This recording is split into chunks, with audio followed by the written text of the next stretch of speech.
Welcome to the story. Don't forget to like, subscribe and support me.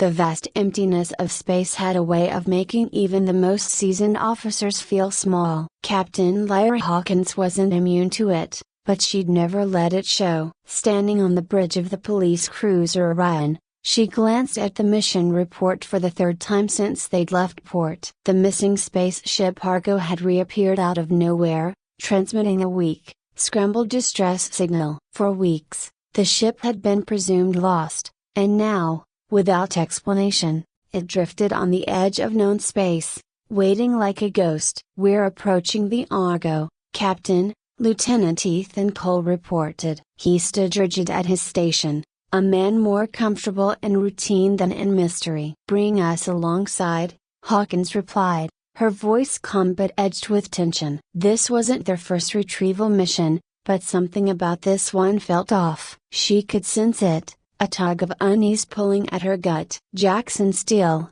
the youngest member of the crew, leaned against the doorway to the bridge, his eyes wide with barely concealed excitement. "So what's the deal with this ship? Pirates? Sabotage?" Hawkins shot him a look. "Keep your theories to yourself, Steele. We're here to find out what happened, not speculate." Dr. Celine Grayson, their resident xenobiologist, glanced up from her datapad. "We can't rule anything out yet. Given the Argo's proximity to the galactic rim, it's possible they encountered an unknown species." "That's comforting," Steele muttered under his breath. Hawkins ignored him. "We'll know soon enough. Everyone suit up. We'll board the Argo as soon as we're docked. Stay sharp." Within minutes, the Orion had connected with a derelict ship, and the boarding party suited up in their sleek, black exosuits. The ship's airlock hissed as it opened, revealing the dim, flickering lights of the Argo's interior. A cold draft swept through the corridor,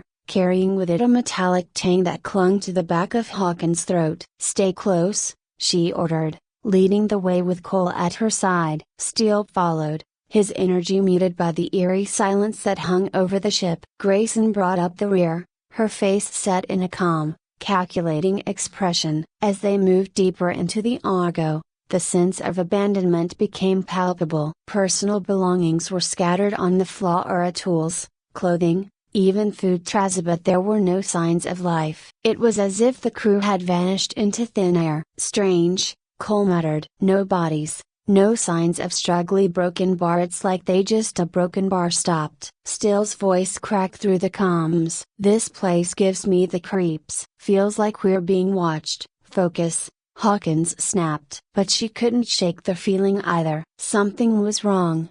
And it was more than just the emptiness of the ship. They reached the control room, where a single console blinked with a weak power signal. Hawkins approached, wiping dust off the screen. "Cole, see if you can pull up the ship's logs." Cole nodded, tapping at the controls. The screen flickered to life, displaying a series of corrupted files. Most of it scrambled. "Whatever happened here fried the system." "Keep trying," Hawkins ordered. As Cole worked, a soft noise echoed through the corridor, a faint, like footsteps. "Did you hear that?" Steele asked, his voice tight with tension. Hawkins turned, her eyes scanning the shadows. "We're not alone." Out of the darkness, a figure stumbled toward them, a woman in a torn uniform. Her hair was disheveled, her face pale. "Help me," she whispered. "It's still here, broken bar. It's still." Hawkins raised a hand, signaling Steele to lower his weapon. "Who are you? What happened?" The woman collapsed to her knees,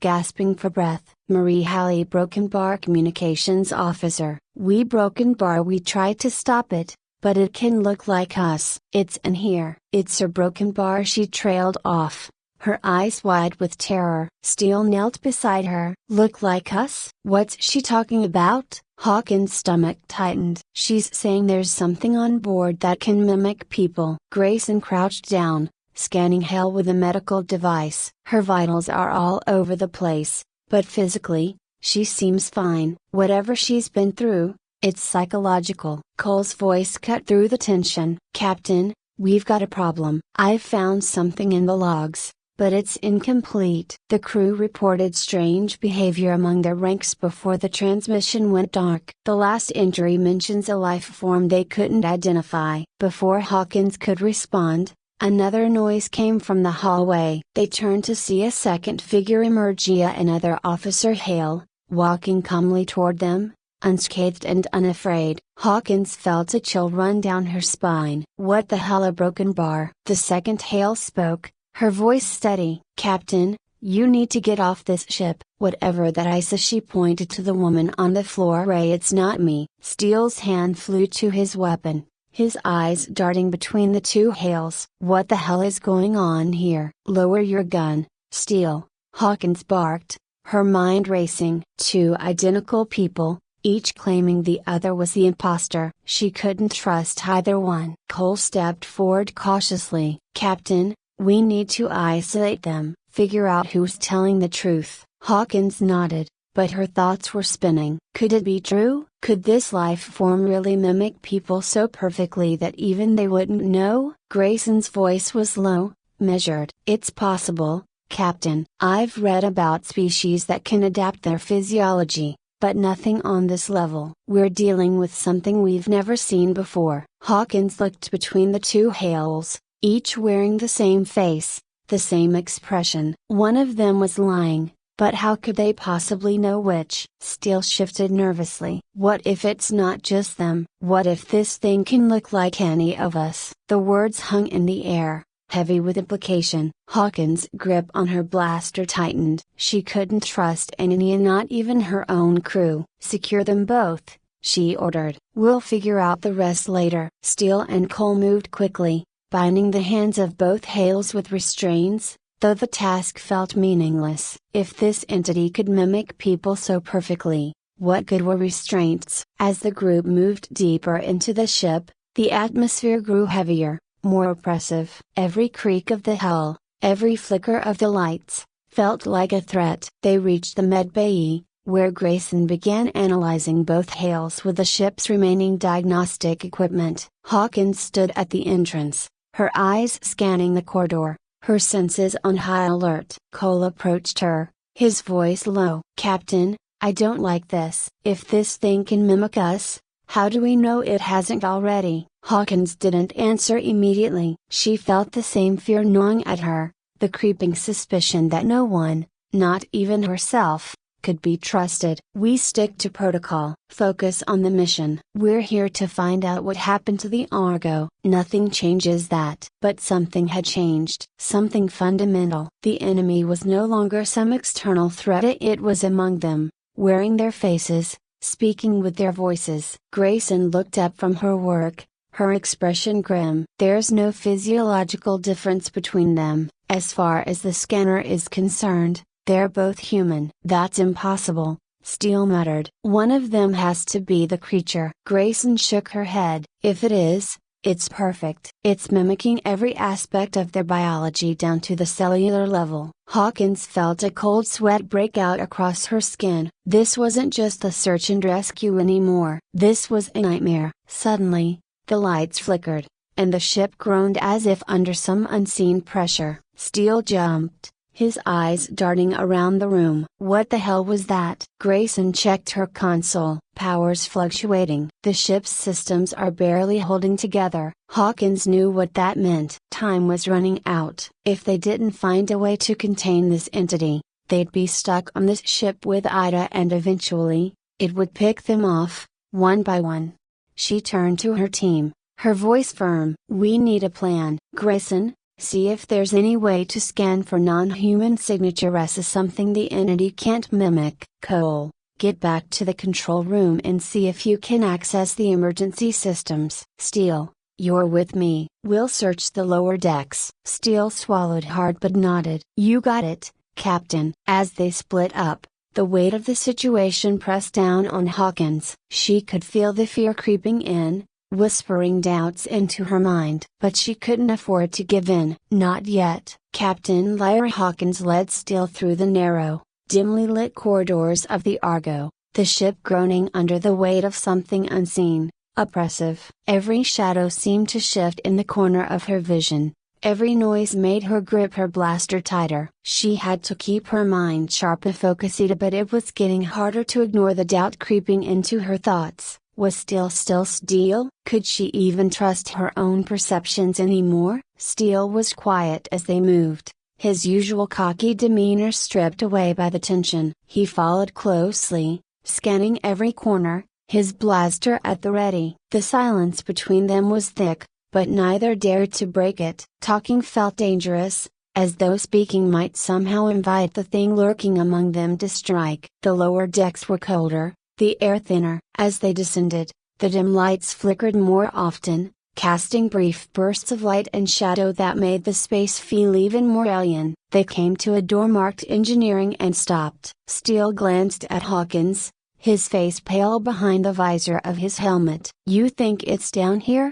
he asked, his voice hushed, as if speaking too loudly might draw attention to them. Hawkins kept her voice steady. "We have to check everything." Steele nodded, then reached for the control panel. The door slid open with a low hiss, revealing a cavernous, dark room beyond. It smelled of burnt metal and something else, something rotten. The hair on the back of Hawkins' neck stood up. They stepped inside cautiously. The space was cluttered with machinery, tools, and overturned grates. The emergency lights barely illuminated the far corners of the room. Hawkins' eyes swept across the space, her heart pounding in her chest. "Check the systems," she ordered, her voice barely above a whisper. "See if there's anything still working down here." Steele moved toward the control console, glancing nervously over his shoulder. Hawkins stayed near the entrance, scanning the room for any signs of movement,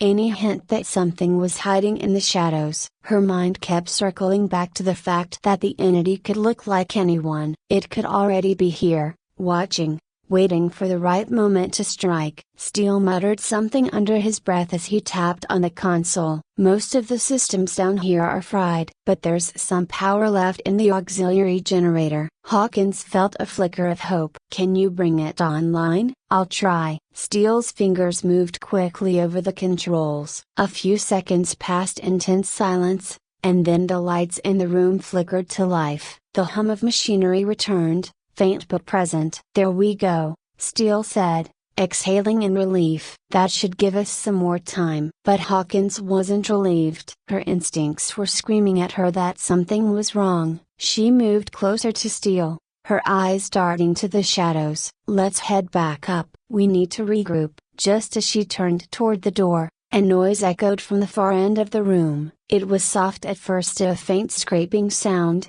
like metal against metal, but it grew louder, closer. Steele froze, his eyes wide. What the hell was that? Hawkins didn't answer. She raised her blaster, motioning for Steele to stay still. The noise stopped suddenly, replaced by an unnerving silence. Then, out of the shadows, a figure appeared. At first, it looked like a crew member, a man in a standard issue uniform. But as it stepped into the light, its skin began to ripple and shift, its features distorting. Hawkins' stomach lurched. The mimic still swore under his breath. "That's Noda." The creature lunged at them, moving faster than Hawkins could have anticipated. She fired her blaster, the shot hitting the thing square inches the chest, but it barely slowed down. Steele fired too, his shots echoing in the confined space, but the creature was relentless. It crashed into Steele, sending him sprawling to the floor. Hawkins fired again,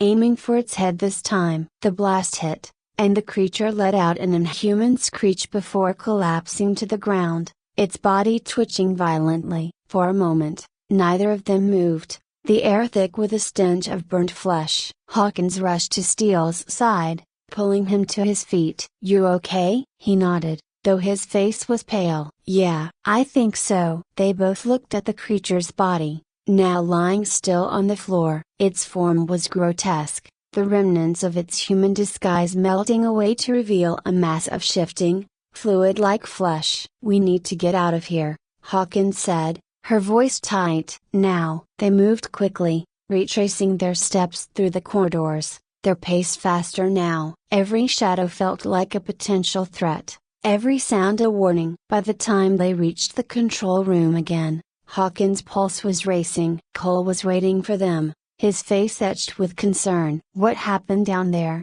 he asked. Hawkins didn't bother with details. "We ran into one of them. It's dead now, but there could be more." Cole's eyes widened. "One of them? Something that can mimic us?" Hawkins said. "And it's not just copying appearances, it's trying to mess with our heads." Grayson looked up from her console, her brow furrowed. "I've been running scans on the crew manifests. The ship had a full complement when it left port, but we've only encountered a handful of people so far." Cole crossed his arms, his expression grim. "You're saying there could be more of these things still on board?" Hawkins nodded. "And we have no way of knowing who's real and who isn't." The weight of her words sank in, the room growing even more tense. Steele glanced at the others, his hand twitching toward his blaster. "So what do we do?" he asked. "We stick to the plan," Hawkins said. "Grayson, keep running scans. See if you can find anything these things can't mimic. Cole, I need you to keep trying to access the ship's records. There has to be something in here that'll help us figure out what we're dealing with." "And what about us?" Steele asked, his voice betraying his growing fear. "How do we know we're not a broken bar one of them?" Hawkins didn't have an answer. She wished she could reassure her team, tell them everything would be fine, but the truth was she didn't know. All she knew was that they had to keep moving, keep working, or they'd be sitting ducks for whatever was lurking in the shadows. Hours passed in tense silence. Grayson worked tirelessly at her console, scanning for any anomalies, while Cole continued his efforts to access the ship's logs. Steele paced the room, his nerves frayed, his eyes darting to every corner as if expecting another mimic to appear. Hawkins stood near the entrance, keeping watch. She could feel the weight of the situation pressing down on her, the creeping suspicion gnawing at the back of her mind. Could she even trust her own thoughts? Was there some part of her that had been compromised without her knowing? Finally, Grayson broke the silence. "I think I've found something." Hawkins turned to her. "What is it?" Grayson pointed to the screen. "I've been running detailed scans of the ship's life forms. I cross-referenced the results with the crew manifests, and there's a discrepancy. There are more life forms on this ship than there should be." "How many more?" Cole asked, his voice tight. "Just one," Grayson said, "but it's not accounted for anywhere in the logs. It's not human." Hawkins felt her pulse quicken. "Where is it?" Grayson tapped a few keys, bringing up a map of the ship. "It's in the maintenance bay, near the power core." Steele swore under his breath. "Of course it is." Hawkins straightened. "We need to take it out. Whatever this thing is,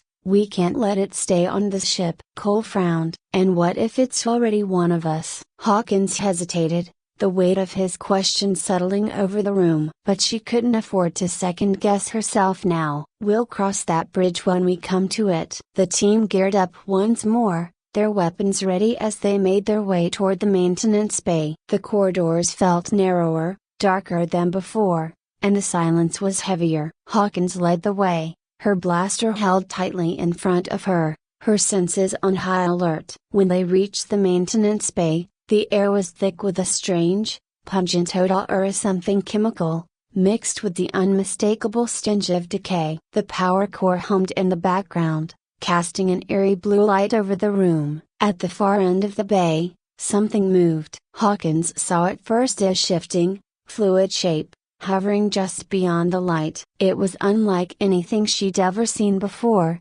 its form constantly changing, as though it couldn't decide what it wanted to be. "There," she whispered. "That's it." Steele raised his blaster, but before he could fire, the thing shifted again, this time into the shape of a human figure. Hawkins' breath caught in her throat as the mimic took on her own appearance, standing there, staring back at her with her own eyes. It spoke, its voice identical to hers. "You can't stop me." Hawkins didn't hesitate. She fired her blaster, the shot hitting the mimic square inches the chest. The creature let out a guttural scream, its form rippling and distorting as it collapsed to the ground. But as it fell, something else happened. Hawkins felt a sharp pain in her chest, as though the creature's injury had somehow transferred to her. She staggered, her vision blurring. "Captain," Cole shouted, rushing to her side. Hawkins blinked, struggling to stay on her feet. "I'm fine, it's just a broken bar. I don't know. We need to finish this." The creature writhed on the floor,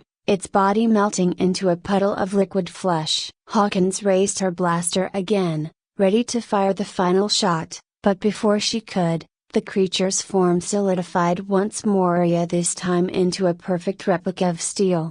And then it lunged. The blaster slipped from Hawkins' hands as the mimic tackled her, its weight pressing her to the ground. She fought back, struggling to push it off, but it was too strong. She felt its fingers tighten around her throat, the pressure building as her vision started to fade. Suddenly, the weight lifted. Cole had tackled the mimic, throwing it off her. Hawkins gasped for breath, scrambling to her feet. Steely fired his blaster, hitting the creature in the head. It let out another screech, its body convulsing violently before finally going still. Hawkins stood over it, her chest heaving. It was over. The mimic was dead. But as she looked around the room at her team of Steel, Cole, and Grayson, she couldn't shake the feeling that something was still wrong. The creature was gone, but the suspicion lingered, festering like an open wound. "Is it really dead?" Steele asked, his voice barely above a whisper. Hawkins nodded, though her own doubt gnawed at her. "Yeah, it's dead." But as they made their way back to the control room, the silence between them was heavy with unspoken fears. Could they really be sure? Could they trust what they'd seen, what they'd felt? Hawkins didn't know, and that uncertainty, more than anything, terrified her. As they prepared to leave the Argo, Hawkins stared out at the stars, wondering if they truly escaped the nightmare. The mimic was dead, but the fear it had sown in them, a fear of each other, of Themselvessa, would never really leave. And as they drifted away from the wreckage, she couldn't shake the feeling that somewhere, out there in the void, the mimic still lived. Welcome to the story. Don't forget to like, subscribe and support me. Dr. Eleanor Swift stared at the monitor, her fingers drumming nervously against the sleek metal desk. Years of research, countless sleepless nights, and more grant proposals than she could count had led to this moment. The Conscious Upload System, Mechs, as her team affectionately called ITA, was a project designed to revolutionize human experience. People could now live out entire lifetimes in virtual worlds, free from the limitations of physical reality. But today wasn't just another routine test. Today was the moment they would push the boundaries beyond the edge of imagination. The laboratory was eerily quiet, the only sound the hum of the equipment that powered the virtual environment. In the center of the room sat 3 subjects, all volunteers, connected to the Mechs through neural links. The smooth metal caps on their heads pulsed faintly, indicating the connection between their minds and the digital realm was active. Eleanor wiped her brow. There was no turning back now. "Everything looks stable, Dr. Swift," said Oliver, her assistant, a young engineer with sharp eyes and even sharper instincts. He glanced up from his control panel, his face a mask of professional calm, but Eleanor could see the excitement in his eyes. He believed in her vision. They all did. Eleanor nodded and turned her gaze toward the participants. Jacob, a rugged, adventurous man in his mid-30s, always looking for the next thrill. He sat there with a slight smile, eager for the experience, no doubt imagining himself in some daring escapade. Alice, a widow in her early 40s, had a more somber look. For her, the Mechs was a chance to escape a world where everything reminded her of what she had lost. And then there was Marcus, the tech enthusiast who had been skeptical from the beginning. He was here for one reason only, to prove Eleanor wrong, to find the flaw in her masterpiece. But even he couldn't suppress his curiosity. He wanted to know if this virtual world could truly replicate reality. Eleanor took a deep breath and cleared her throat. "Jacob,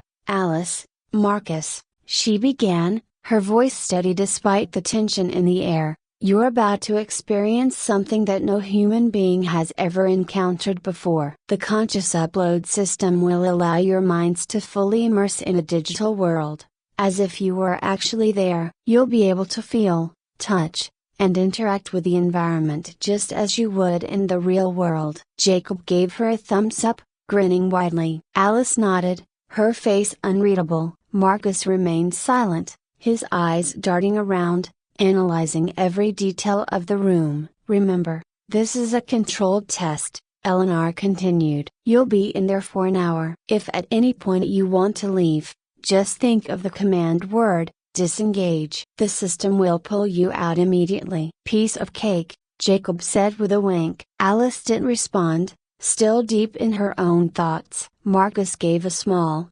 almost imperceptible nod. Eleanor gave a final glance at the monitors. Everything seemed normal. No red flags, no anomalies. It was time. Initiate upload sequence, she instructed Oliver. The room filled with a low hum as the system powered up. The participants' bodies remained still, but the neural interfaces began to glow brighter, indicating the transfer of consciousness was in progress. Their physical forms were here, but their minds were elsewhere. The world they entered was breathtaking. Jacob blinked, looking around in awe. He found himself in a vast, sunlit meadow, surrounded by gently swaying grass. The air smelled fresh, and the warmth of the sun on his face felt real. It was almost unsettling how genuine it all seemed. He crouched down, running his fingers through the grass, marveling at the texture. It was perfected too perfect. Alice stood nearby, her eyes scanning the horizon. In the distance,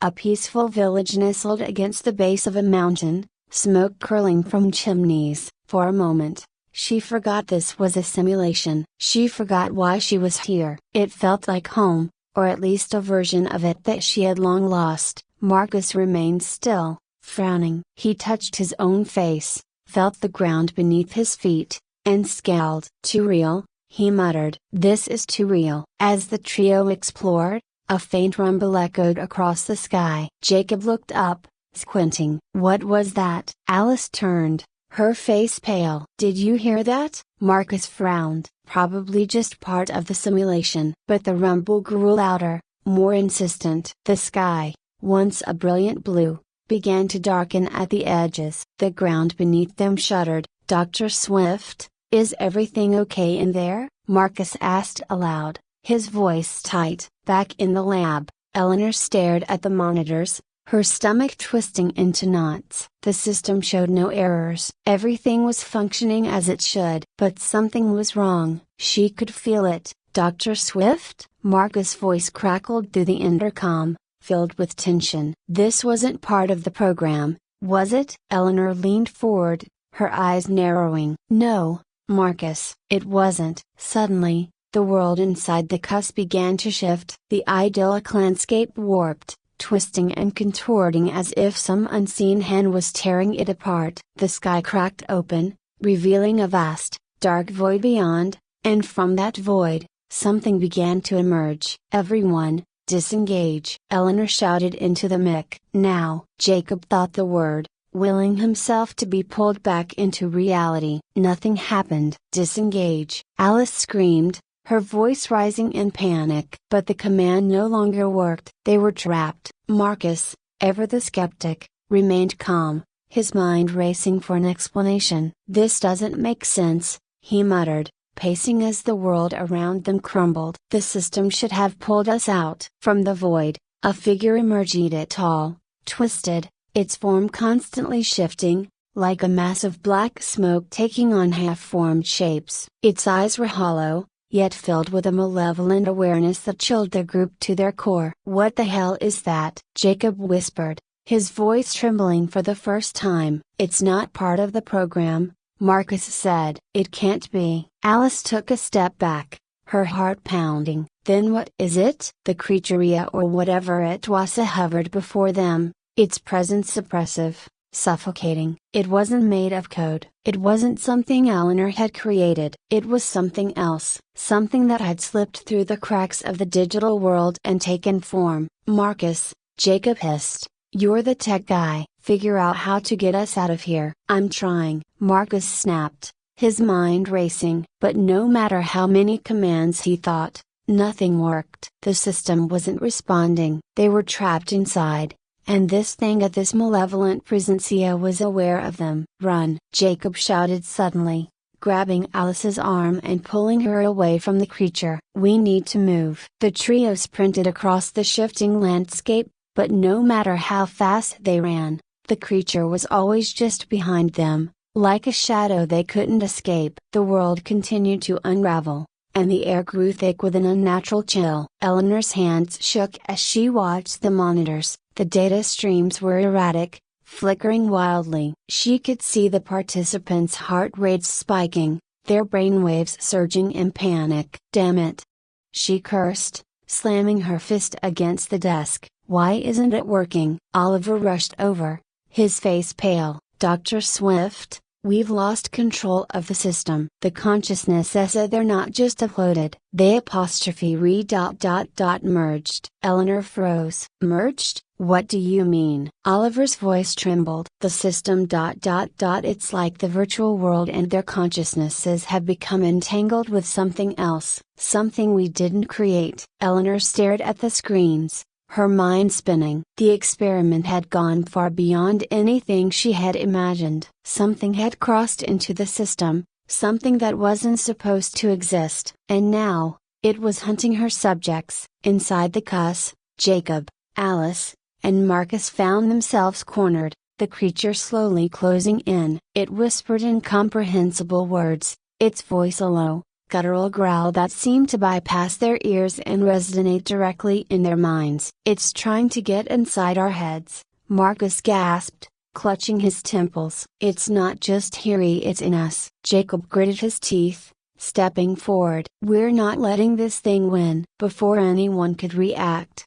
he charged at the creature, swinging wildly at the smoky mass. His hand passed right through it, but for a brief moment, the creature recoiled, as if surprised by Jacob's defiance. "I'll buy us time," Jacob shouted. "Find a way out." Marcus and Alice exchanged a glance. There was no way out. But they had to try. Jacob's charge didn't have the effect he hoped for, but it bought them precious seconds. The smoky creature seemed to hesitate, as if taken aback by the defiance. Alice's heart pounded in her chest, but Marcus grabbed her arm and pulled her further into the collapsing landscape. The ground beneath them rippled like water, each step sinking slightly, as if the world itself was unmoored from reality. "We need to find the core of the system," Marcus said, his voice tight with desperation. "If we can disrupt it from inside, maybe we can disconnect ourselves." Alice nodded,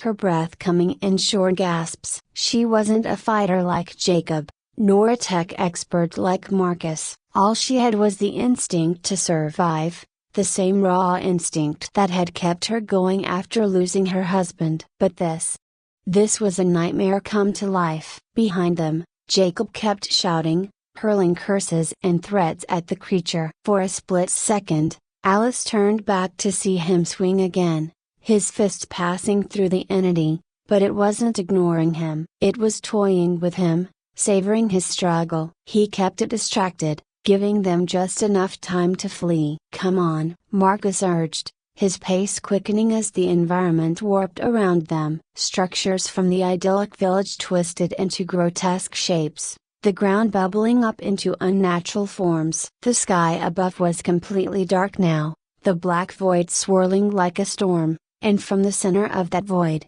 more figures began to emerge. There were more of them. Alice choked on a sob, her hand gripping Marcus's tighter. She wasn't sure how much longer she could keep running. "Marcus, we're not going to make it, are we?" Marcus's jaw clenched. "We have to try." Ahead, a jagged shape rose from the horizon, something different from the shifting chaos around them. It looked solid, like a massive crystalline tower piercing through the madness. "That's got to be it." Marcus pointed toward the structure. "The core." "If we can just A deafening roar cut through the air. Behind them, Jacob screamed, but not out of fear, out of fury. He was fighting with everything he had, but Alice could hear the desperation in his voice. He was losing. "We have to go back for him," Alice said, digging her heels into the ground. Marcus turned, eyes wide with disbelief. "We can't go back. He's giving us time. If we don't stop this now, None of us are getting out. Alice hesitated, torn between the cold logic of Marcus's words and the gnawing guilt in her chest. She couldn't just leave Jacob behind. Not after everything they'd been through. But Marcus was right. If they didn't find a way to sever the connection, none of them stood a chance. She swallowed hard, her voice barely a whisper. "I'm sorry, Jacob." They ran toward the crystalline tower, the ground beneath them turning slick and treacherous. Every step felt like it could be their last. As they approached, the temperature dropped sharply, a biting cold that pierced through the digital landscape. The tower loomed over them, translucent but glowing faintly, as though it were alive. "This is it," Marcus said, panting heavily. "The core of the system." Alice reached out and touched the surface. It was freezing, almost like touching ice. For a moment, her mind filled with image as distorted flashes of the experiment, the creation of the virtual world,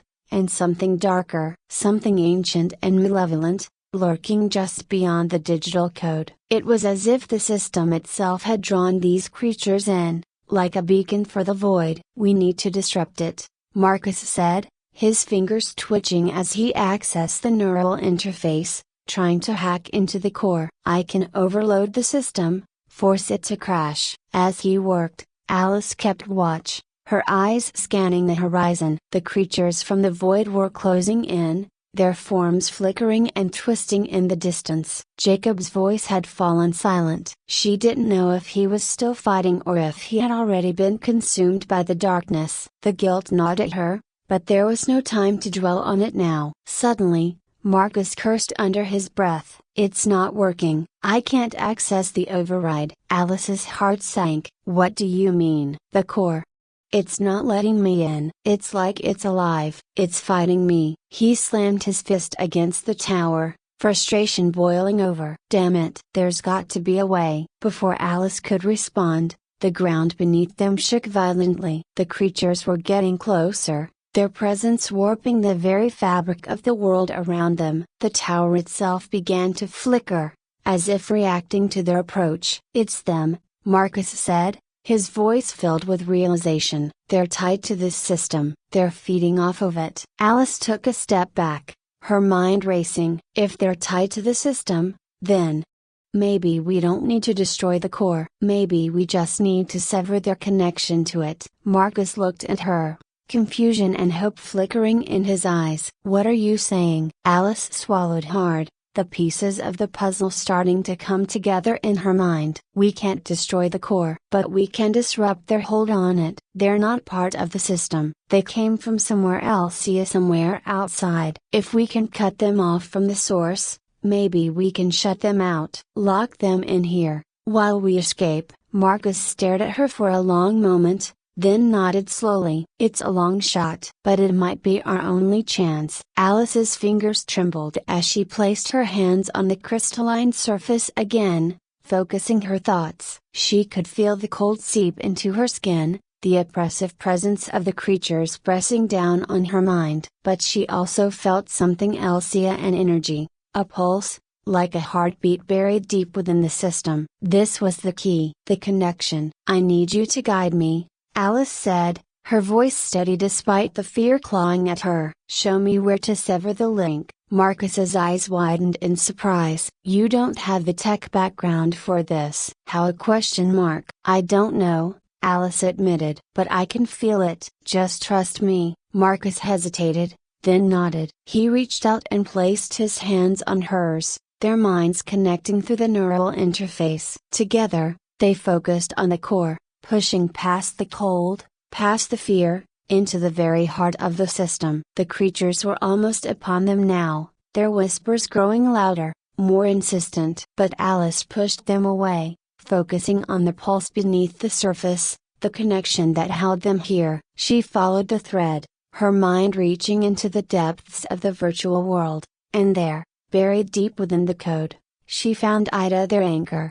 "Now," she whispered. Marcus's mind surged with hers, and together, they severed the link. The effect was immediate. The creatures let out an ear-piercing screech, their forms flickering and distorting. The ground shook violently, the sky cracking open as the void began to collapse in on itself. The creatures tried to hold on, but without their connection to the system, they were powerless. One by one, they were consumed by the darkness, their forms disintegrating into nothingness. Alice and Marcus were thrown backward as the tower shattered, the world around them dissolving into chaos. For a moment, there was nothing but blinding white light. And then, silence. Alice gasped as her eyes flew open, the sterile lights of the lab flooding her vision. She was back. They were back. She ripped the neural interface from her head, her heart racing as she looked around the room. Marcus was beside her, panting heavily,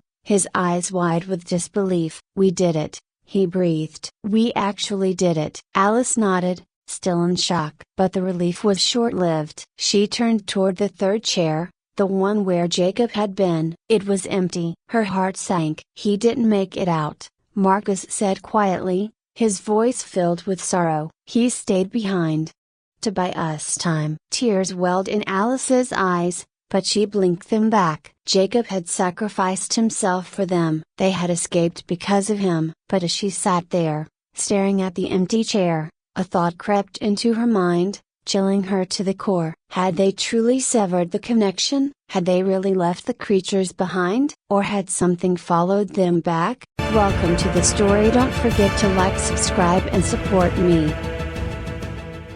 Ethan Moore sat in the cockpit of his aging spacecraft, staring out at the endless expanse of stars. His hands rested limply on the controls, eyes bloodshot and hollow from years of ceaseless exploration. He was no longer the wide-eyed Wookiee who had left Earth full of ambition. Now, he was just another tired explorer, drifting from one mission to the next, each new discovery adding nothing to the gaping void inside him.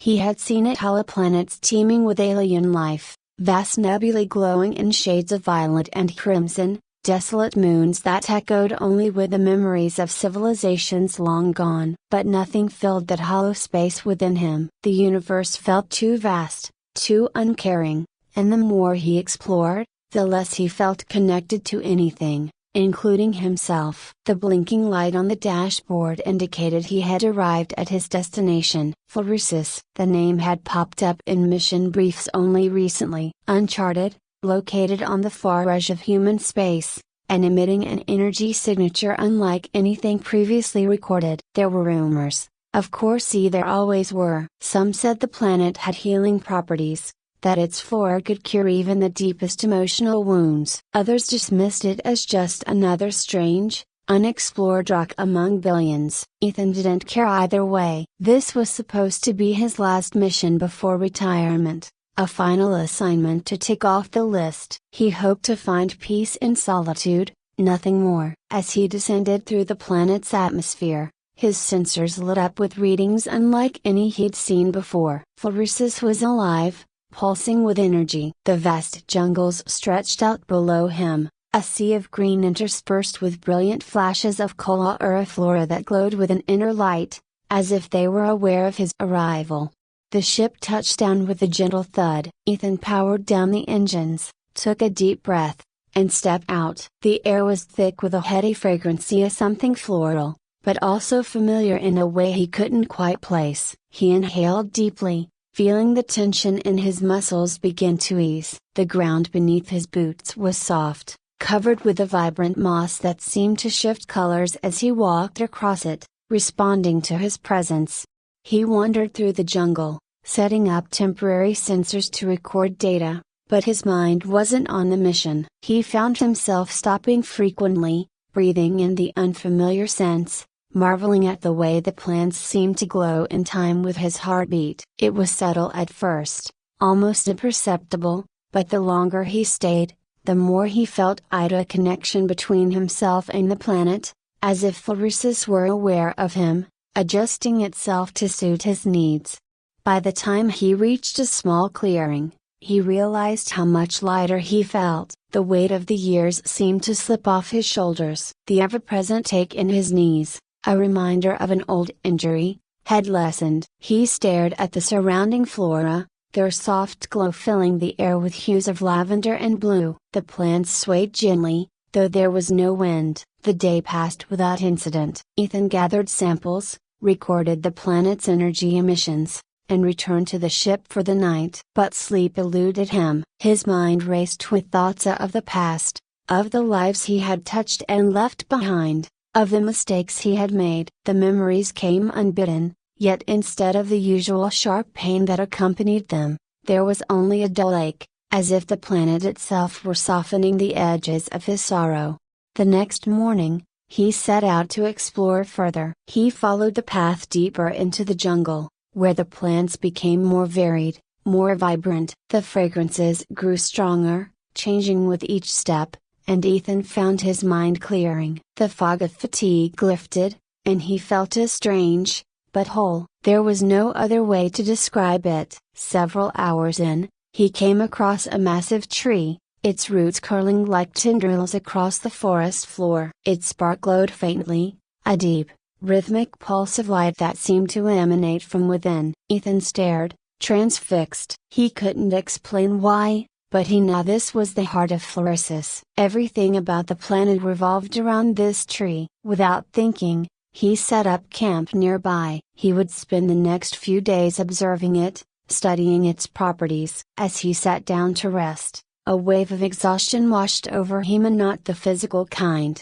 but emotional. It had been years since he had allowed himself to feel anything deeply. But now, in the presence of this strange, sentient flora, his defenses crumbled. That night, the dreams began. They were not like any dreams he had experienced before. They were vivid, crystal clear, almost as if he were reliving his own past. In the first dream, he was a young man again, standing in front of the spaceport on Earth, preparing to say goodbye to his family before his first mission. His father's proud smile, his mother's tear-filled eyes, they were more real than any memory. And yet, there was something else, a presence, watching over the scene, guiding it. He awoke with a start, his heart pounding. The air around him was thick with a scent of jasmine, calming and familiar. He took deep breaths, his pulse slowing as the plants around him responded to his fear, releasing waves of soothing light. The following days were the same. Each night, he relived a moment from his past, moments that had been buried deep, hidden beneath layers of guilt and regret. But there was no pain, only release. Each memory came with a sense of closure, as if the planet itself were helping him process and heal. Ethan's body grew stronger, too. The aches and pains that had plagued him for years began to fade. His mind, once clouded with fatigue, felt sharper than it had in decades. He no longer needed to record notes or observations. Everything about the planet, every subtle shift in the light, every fragrance that filled the air, was imprinted in his memory with perfect clarity. It was as if Florisis was not just healing him, it was changing him. On the sixth day, Ethan stood before the great tree again, feeling its energy pulse through the air. He reached out, placing his hand on the bark. The moment his skin touched the surface, a vision overwhelmed him. He saw Florisis as it had been thousands of years ago, a sanctuary for an ancient race of beings. They had lived in harmony with the planet, using its energy to heal their minds and bodies. The flora had evolved alongside them, developing the ability to sense emotions, to soothe and calm the weary. But over time, the race had disappeared, leaving only the planet behind, waiting for others to find it. Ethan pulled his hand back, his mind spinning. He understood now. Florisis wasn't just a planet, it was a living entity, a consciousness that had survived for millennia, waiting for someone like him. It was more than a place of healing, it was a source of knowledge, of wisdom beyond anything humanity had ever known. Days turned into weeks. Ethan stopped caring about his mission reports. He no longer communicated with the outside world, choosing instead to stay near the great tree, absorbing its energy, its knowledge. The visions became more frequent, not just of the past but of the future. He saw glimpses of other worlds, other civilizations. He saw the vastness of the universe in ways he had never imagined. The more he learned, the more he realized how small and insignificant humanity truly was in the grand scheme of things. And yet, He also understood that Phloresis had chosen him for a reason. It had given him this gift of wisdom, not to keep it for himself, but to share it. But then, the final vision came. Ethan saw the planet from above, watched as ships descended from the stars. They were human ships, but not like his own. They were warships, bristling with weapons, designed for conquest. He saw soldiers, not explorers, setting foot on Phloresis, tearing up the plants, cutting down the trees, draining the planet of its energy. They wanted to harness Phloresis for their own purposes, to turn its healing power into a weapon. Ethan's eyes snapped open, his body covered in a cold sweat. The vision had felt too real, too immediate. He stood in the stillness of the jungle, heart pounding, trying to calm the storm of thoughts racing through his mind. The planet, which had been his sanctuary, was now in danger. He could feel it in the air, an underlying tension that hadn't been there before. Phloresis knew too. The trees, the plants, everything around him seemed to hum with a nervous energy, as if the planet was aware of its own looming threat. He stumbled back toward the ancient tree, his breathing heavy. How long did he have? Days? Weeks? There was no way to know for sure, but the message from the vision was clear. Humans would come, and when they did, they would destroy everything in their path. They would tear apart this sacred place, reduce it to something they could exploit, control. They wouldn't understand the delicate balance, the healing that Phloresis offered. They would see only the potential for power. Ethan's first instinct was to flee, to get off the planet and report back, warn the authorities about the impending invasion. But the more he thought about it, the more he realized that doing so would only make things worse. If he told them what Phloresis truly was, they would send even more ships, more soldiers. The greedy, power-hungry factions in the galaxy would scramble to claim the planet for themselves. He couldn't let that happen. Phloresis was too precious, too unique to be destroyed by human hands. The planet had healed him, given him wisdom, and now it was his responsibility to protect it. But how? He was only one man, alone on an entire planet. How could he stop the inevitable? The answer came to him as he stood beneath the great tree. He didn't need to fight. Phloresis had survived for thousands of years without weapons, without armies. It had survived through its connection to those who came here in need. And now, it had connected with him. It had given him the wisdom he needed to understand the planet, to feel its energy coursing through him. He wasn't alone. He had Phloresis itself. The tree's glow pulsed softly, and Ethan felt its calming presence settle over him. He closed his eyes, letting the connection between himself and the planet strengthen. The visions came again, but this time, they weren't of destruction. They were of possibility. He saw himself staying on Phloresis, becoming part of the planet's essence. His body might still be human, but his mind, his spirit, they could merge with the consciousness of the flora. He could guide the plants, help them protect themselves from invaders. The planet's energy would flow through him, just as it flowed through the ancient tree. He would become Phloresis's guardian. The thought filled him with a strange sense of peace. It wasn't the future he had envisioned for himself, but it felt right. He had spent years searching for something, though he hadn't known what. Now he understood that this was his purpose. Not to explore distant galaxies or uncover new planets, but to protect this one. Ethan spent the next few days in a state of quiet reflection, preparing for what was to come. He didn't need to send any reports back to his employers, as they had long since stopped expecting regular updates. Instead, he focused on deepening his bond with Phloresis. The planet continued to heal him, not just physically, but emotionally, mentally. The burdens of his past slipped away, leaving behind a clarity of purpose he had never felt before. The final night before he knew the ships would arrive, Ethan sat beneath the great tree, its glow bathing him in soft, rhythmic light. He placed his hand on the bark one last time, letting the planet's energy flow through him. In that moment, he felt the full weight of Phloresis's ancient consciousness press against his mind. It was overwhelming, a flood of memories and knowledge that spanned millennia. He saw the history of the planet unfold before him, at the rise and fall of civilizations, the countless beings who had come here seeking solace, the delicate balance that had been maintained for eons.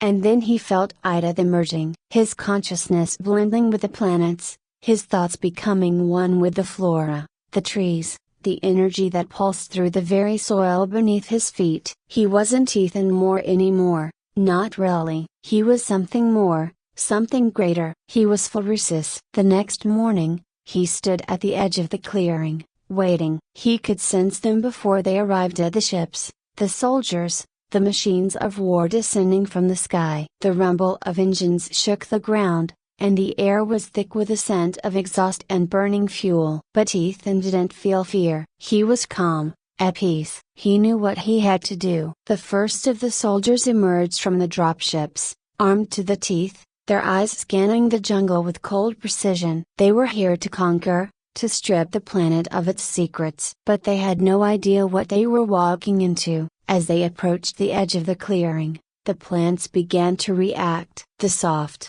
glowing flora shifted colors, releasing waves of scent that filled the air. The soldiers hesitated, confused by the sudden change in their environment. One by one, they slowed, their faces softening, their expressions turning from suspicion to curiosity. Ethan stood silently, watching. The plants didn't attack. They didn't need to. They simply a broken bar responded. The soldiers, who had come with violence in their hearts, found themselves disarmed, not by weapons, but by the overwhelming sense of calm that permeated the air. The longer they stayed, the more the tension drained from their bodies. Some of them dropped their weapons, others removed their helmets, their faces slack with wonder. Phlorusis was doing its work. Ethan could feel the planet's energy flowing through him, guiding the plants, helping them reach the soldiers on a deep, emotional level. These men, trained for war, hardened by battle, were no match for the peaceful energy that enveloped them. They had come to conquer, but instead, they were being healed. The leader of the group, a grizzled officer with a scar across his cheek, stepped forward, his rifle lowered but still in hand. He looked at Ethan, his eyes filled with uncertainty. "What a broken bar. What is this place?" the officer asked, his voice quiet, almost reverent. Ethan smiled, feeling the planet's energy pulsing through him, guiding his words. "It's a sanctuary, a place of healing." The officer glanced around at his men, who were now sitting on the ground, some of them leaning against the glowing trees, their faces relaxed, at peace. "We came here to secure this planet," the officer said, though there was no conviction in his words. "Our orders." "Your orders don't matter anymore," Ethan said gently. "Phlorusis doesn't need securing, it needs protecting." The officer looked at him, and for a moment, Ethan saw the man's inner conflict. He had come here expecting a fight, a mission to complete. But now, standing in the presence of the planet's calming energy, those instincts were being stripped away. The officer's hand loosened on his rifle, and slowly, he let it drop to the ground. Ethan stepped forward, placing a hand on the man's shoulder. "You can stay," he said softly. "You don't have to fight anymore. Phlorusis can give you peace, if you let it." The officer's shoulders slumped, and he nodded slowly, as if some great weight had been lifted from him. "A broken bar, I understand," he whispered. One by one, the soldiers followed suit, abandoning their weapons, their mission, as the planet's energy enveloped them. They had come to conquer, but they would leave as protectors, guardians of a world they hadn't understood before now. As the ships departed, empty except for the machines they had brought, Ethan stood in the clearing, watching them disappear into the sky. He was no longer Ethan Moore, the explorer. He was part of something greater now. Phlorusis was safe, for now, and he would be here, always, to ensure it stayed that way. Welcome to the story. Don't forget to like, subscribe and support me. In the sprawling metropolis of New Harbor, everything moved fast. The streets were bustling with the constant flow of people, their holographic devices flickering with notifications. High-speed trains whizzed silently along magnetic rails, and towering skyscrapers glimmered under the artificial lights that simulated a permanent sunset. Technology had advanced in unimaginable ways, solving most of humanity's problems, but for James Reed, the one thing science couldn't fix was his soul. James sat slumped at his desk in his apartment on the 39th floor, staring blankly at the screen in front of him. Words are once his greatest allies, the tools with which he had built an entire career, and now eluded him. His fingers hovered above the keys, but the blinking cursor seemed to mock him. He hadn't written anything of substance in months. The manuscripts piled on his desk were abandoned halfway, fragments of stories that started with promise but fizzled out in a haze of self-doubt. James had been a novelist of renown. His books had topped bestseller lists, been adapted into films, and earned him a dedicated following. But that was years ago, when writing still brought him joy, when ideas flowed freely, and the act of creating was enough. Now, all he felt was a heavy emptiness. The fire that once fueled his passion had long since burned out, leaving behind only cold ashes. The apartment around him was a reflection of his internal state. The blinds were perpetually drawn, casting the space in shadows. Unopened packages cluttered the living room floor, and the fridge was mostly empty, save for a few cans of energy drink and leftover takeout. The life of a man who had once been full of promise now felt like a hollow shell, and James couldn't summon the energy to change it. His isolation deepened as he pushed away friends and family. His mother's weekly calls went unanswered,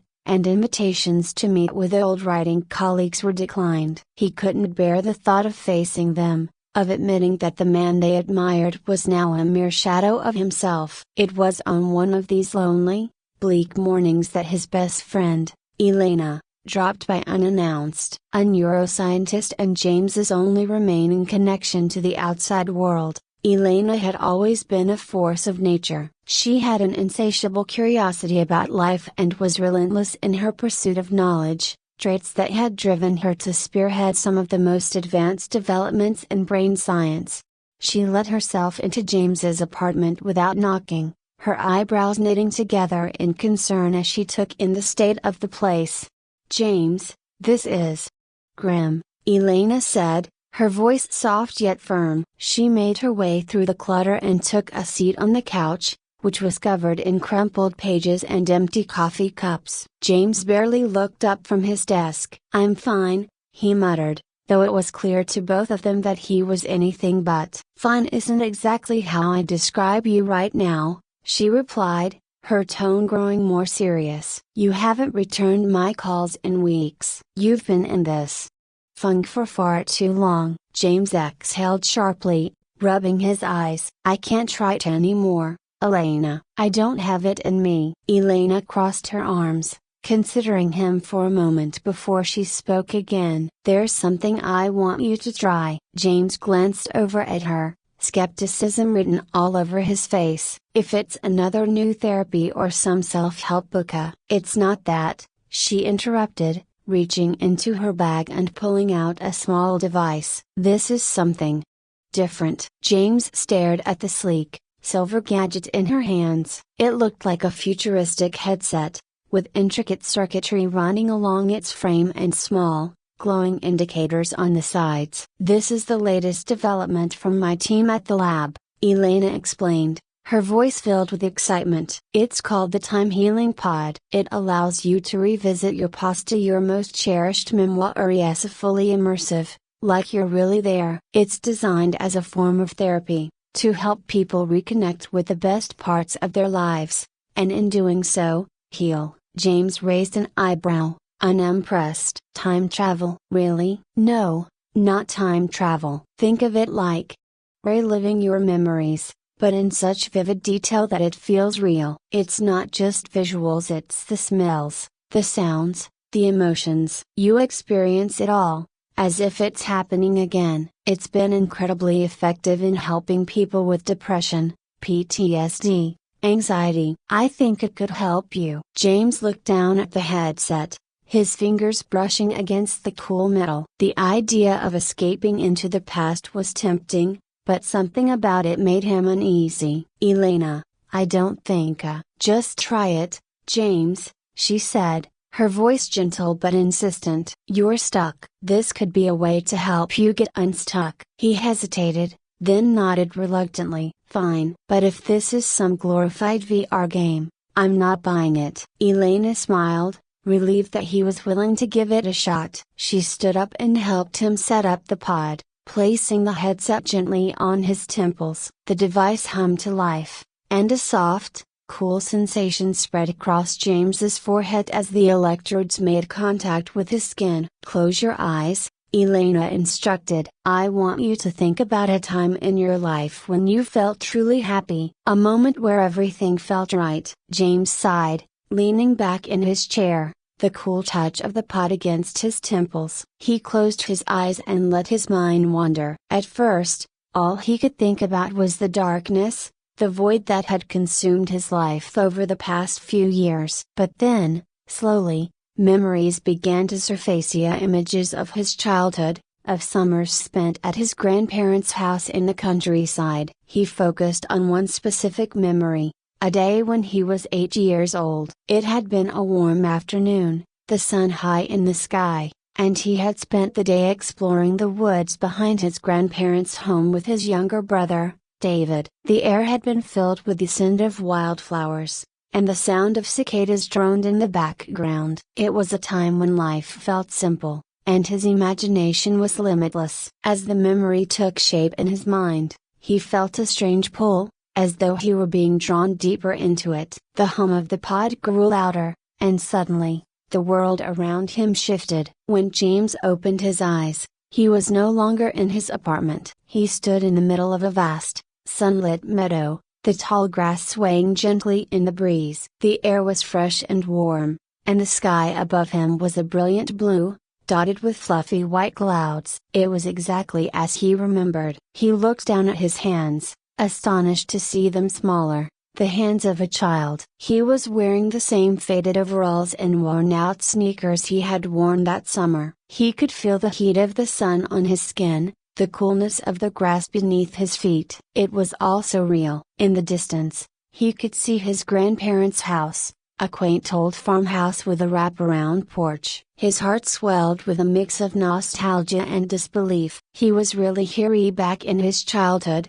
in a moment that had once seemed lost to time. He took a step forward, the sensation of the grass brushing against his legs sending a shiver down his spine. His mind raced as he tried to make sense of what was happening. This wasn't just a memory, it was a full sensory experience, as if he had truly traveled back in time. As he approached the house, the familiar sound of laughter reached his ears. His brother, David, was running around the yard, chasing after a butterfly. James's younger self stood frozen for a moment, watching the scene unfold, unable to believe his eyes. "David," he called out, his voice sounding younger, lighter. David turned and grinned, waving him over. "Come on, James, let's catch it." James found himself laughing, a sound he hadn't heard from his own mouth in years. He ran after David, the two of them darting through the grass, their laughter mingling with the sounds of the summer day. Time seemed to blur as they chased after butterflies,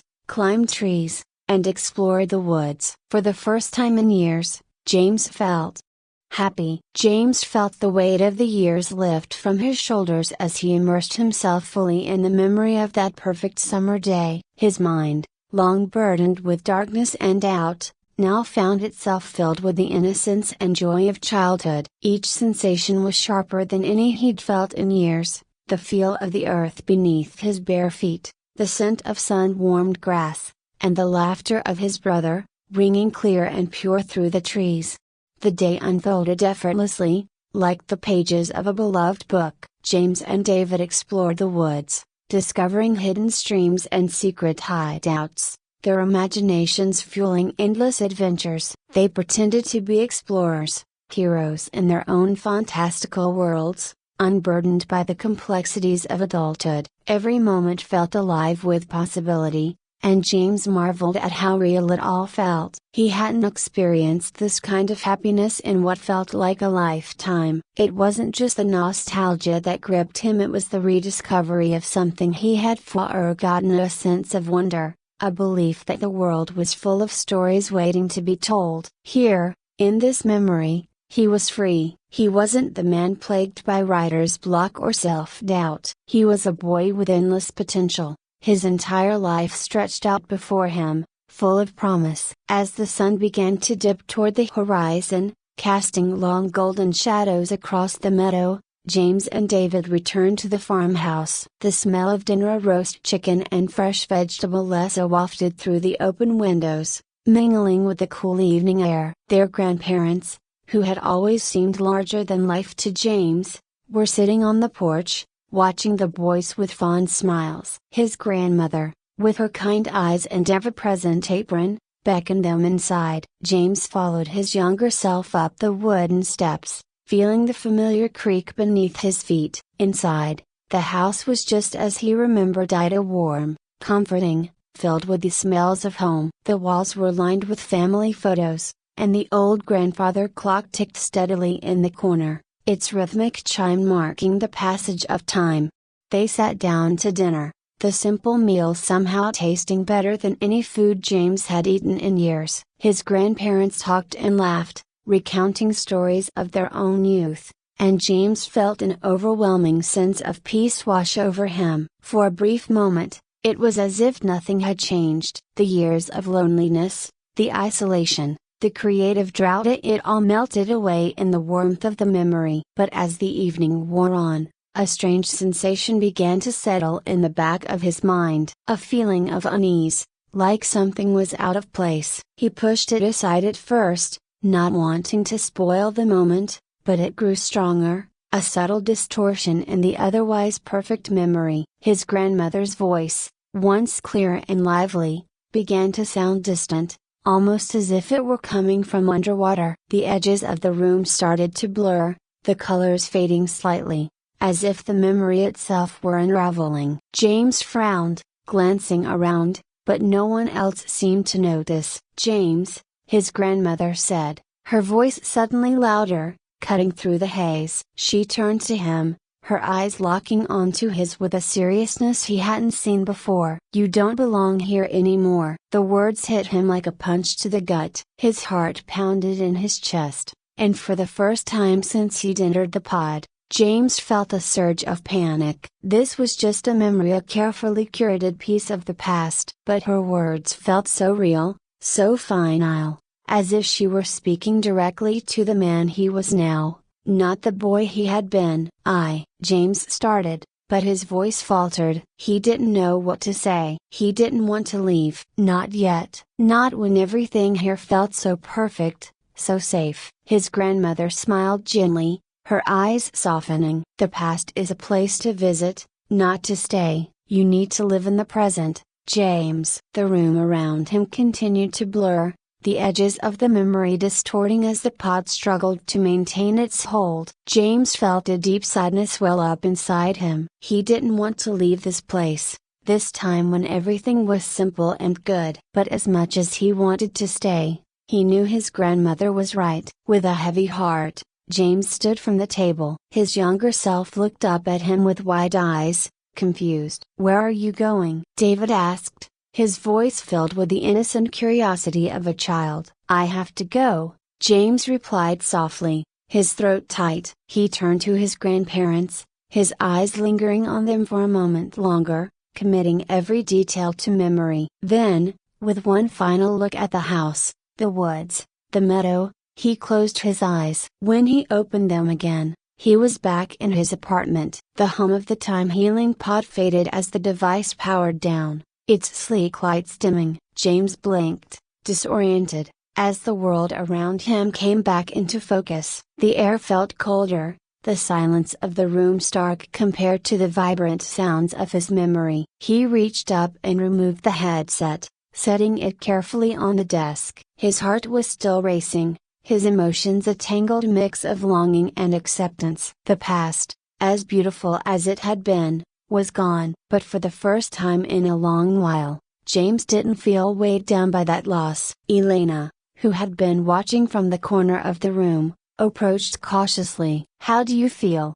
she asked gently, her eyes full of concern. James took a deep breath, running a hand through his disheveled hair. "I don't know," he admitted. "It was intense, real, but I think I needed it." Elena smiled, relief washing over her face. "That's good, James. That's really good." He leaned back in his chair, staring out the window at the city beyond. The sun had set, and the neon lights of the skyscrapers cast a soft glow across the skyline. For the first time in what felt like years, James didn't feel trapped. The world outside didn't seem so overwhelming anymore. There was still a part of him that ached for the simplicity of his childhood, for the carefree days spent chasing butterflies and climbing trees. But that was okay. Those memories would always be a part of him, and now, thanks to the time healing pod, he could carry them with him in a new way. More importantly, he realized, he didn't need to escape into the past to find peace. He could embrace the present, the imperfections, the challenges, the unknowns, and still find joy. He glanced at his computer screen, the cursor still blinking in the middle of an unfinished sentence. It no longer felt like an enemy, mocking him with its emptiness. Instead, it felt like a challenge, an opportunity. He wasn't the boy who believed he could tell every story, but he wasn't the broken man he had been either. He was somewhere in between, and that was enough. James leaned forward, his fingers hovering over the keys. He didn't know what story he would write next, but for the first time in a long while, the thought excited him. He smiled, then started to type. "Welcome to the story. Don't forget to like, subscribe, and support me."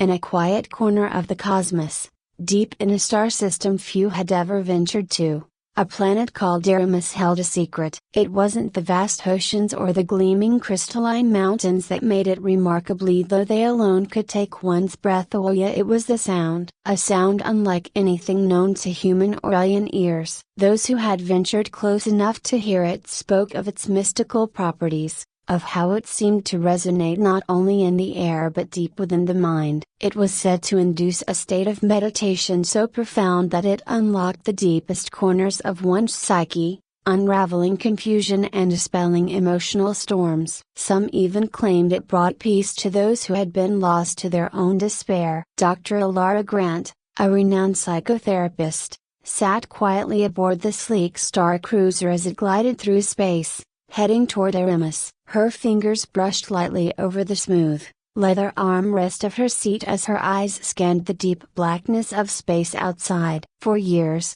Alara had been searching for ways to help her patients break free from the emotional prisons they found themselves in. Conventional therapy worked for most, but there were always those whose pain ran so deep, so wide, that no techniques seemed to penetrate the walls they had built around themselves. When she first heard about Aramis and its mysterious sound, she knew it might be the answer she had been searching for. Now, she was leading a small group of patients, each with their own demons, on a journey to this enigmatic planet, hoping the rumors were true. Across from her, Seth sat in stiff silence, his broad frame rigid with the tension that rarely left him. His eyes were sharp and haunted, a look Alara had grown accustomed to in her work with combat veterans like him. Seth had been to war, and though he had returned home physically intact, his mind was still caught in the crossfire of memories he couldn't shake.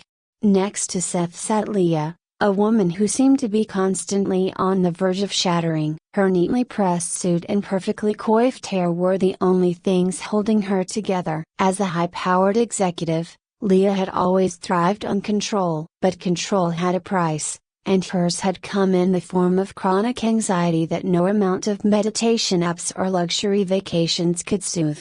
Dr. Grant's eyes shifted to Mara, the youngest of the group. Once a bright and talented artist, Mara now sat hunched in her seat, staring blankly at the floor. She had lost someone she loved, and with them, she had lost herself. Depression had taken her, and despite months of therapy, she remained locked in its suffocating grip. Finally, there was Tariq, the philosopher. He was the most outwardly composed of the group, but his struggle was internal. His existential dread gnawed at him constantly, the question of life's meaning turning him into a man obsessed with finding answers that seemed to slip further from his grasp the more he sought them.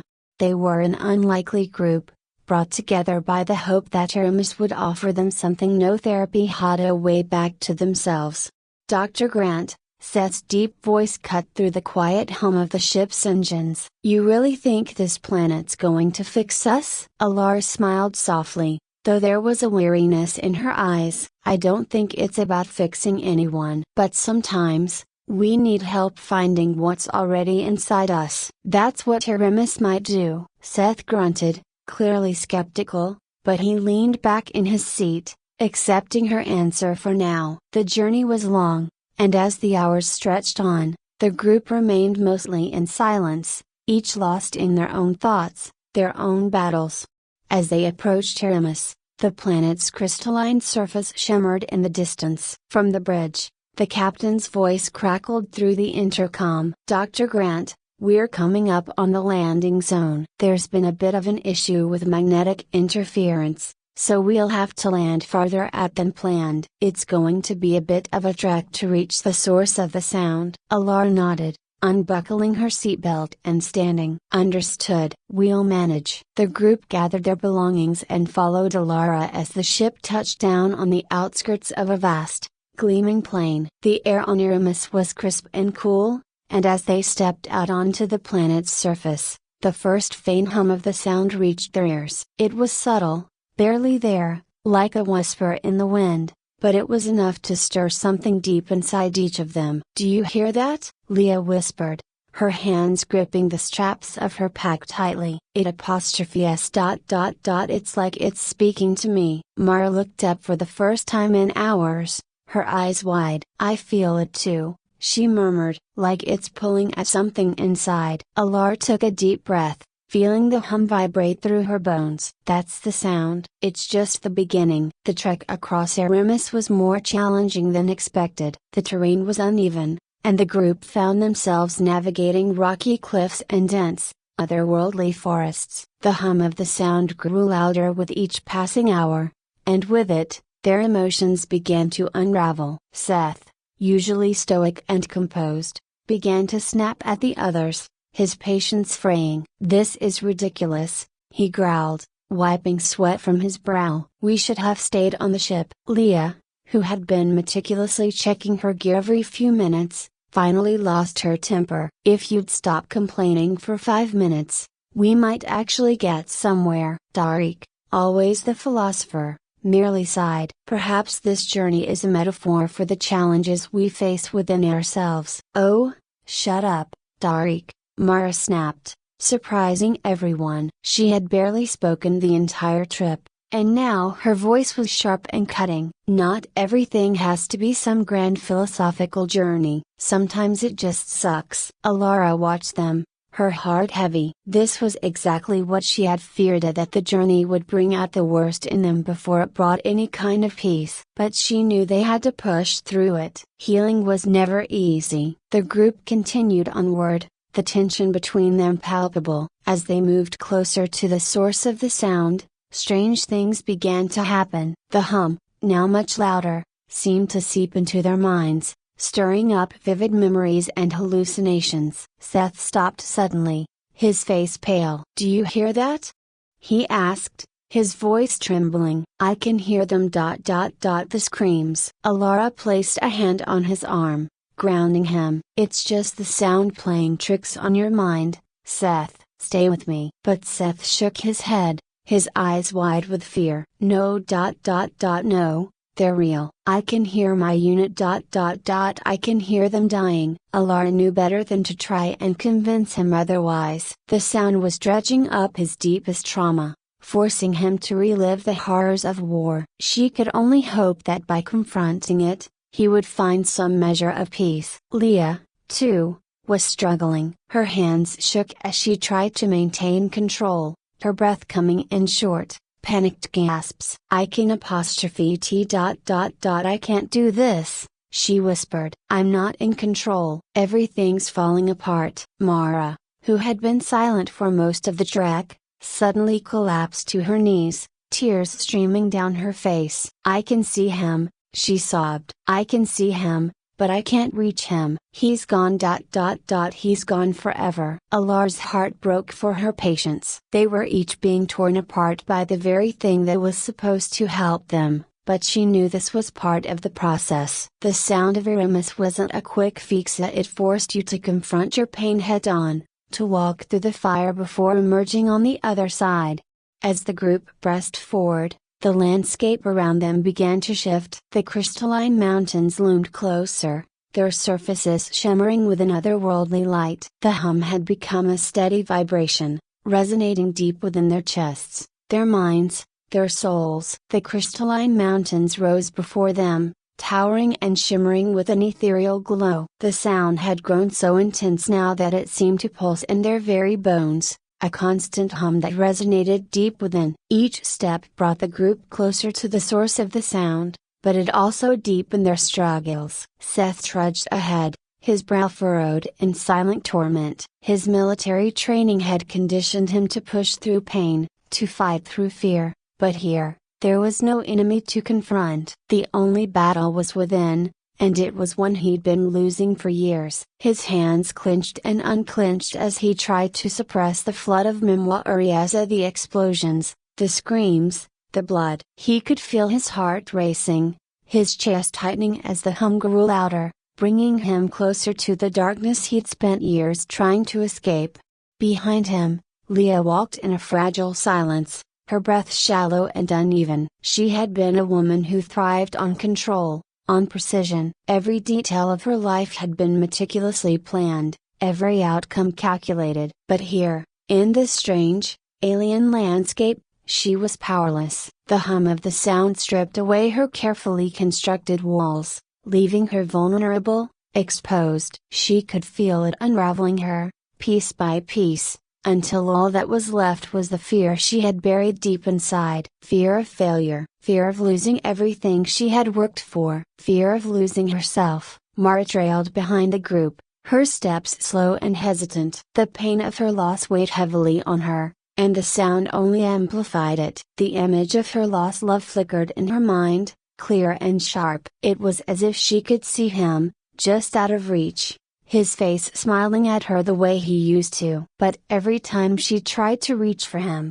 he faded, leaving her alone in the dark once more. She had come to Aramis hoping to find peace, but the closer they came to the source of the sound, the deeper her grief seemed to grow. Darweek was silent, his eyes fixed on the path ahead. Of all of them, he seemed the least affected by the sound, but inside, his mind was a storm of questions. He had spent his life searching for meaning, for answers to the great mysteries of existence. And yet, here, in the presence of this strange and powerful sound, he found himself questioning everything he had ever believed. What if there were no answers? What if life was nothing more than a series of random events, with no purpose, no reason? The thought terrified him, but he couldn't escape it. Dr. Ilara Grant walked in the center of the group, her eyes scanning the horizon as the crystalline mountains grew closer. She could feel the weight of their suffering,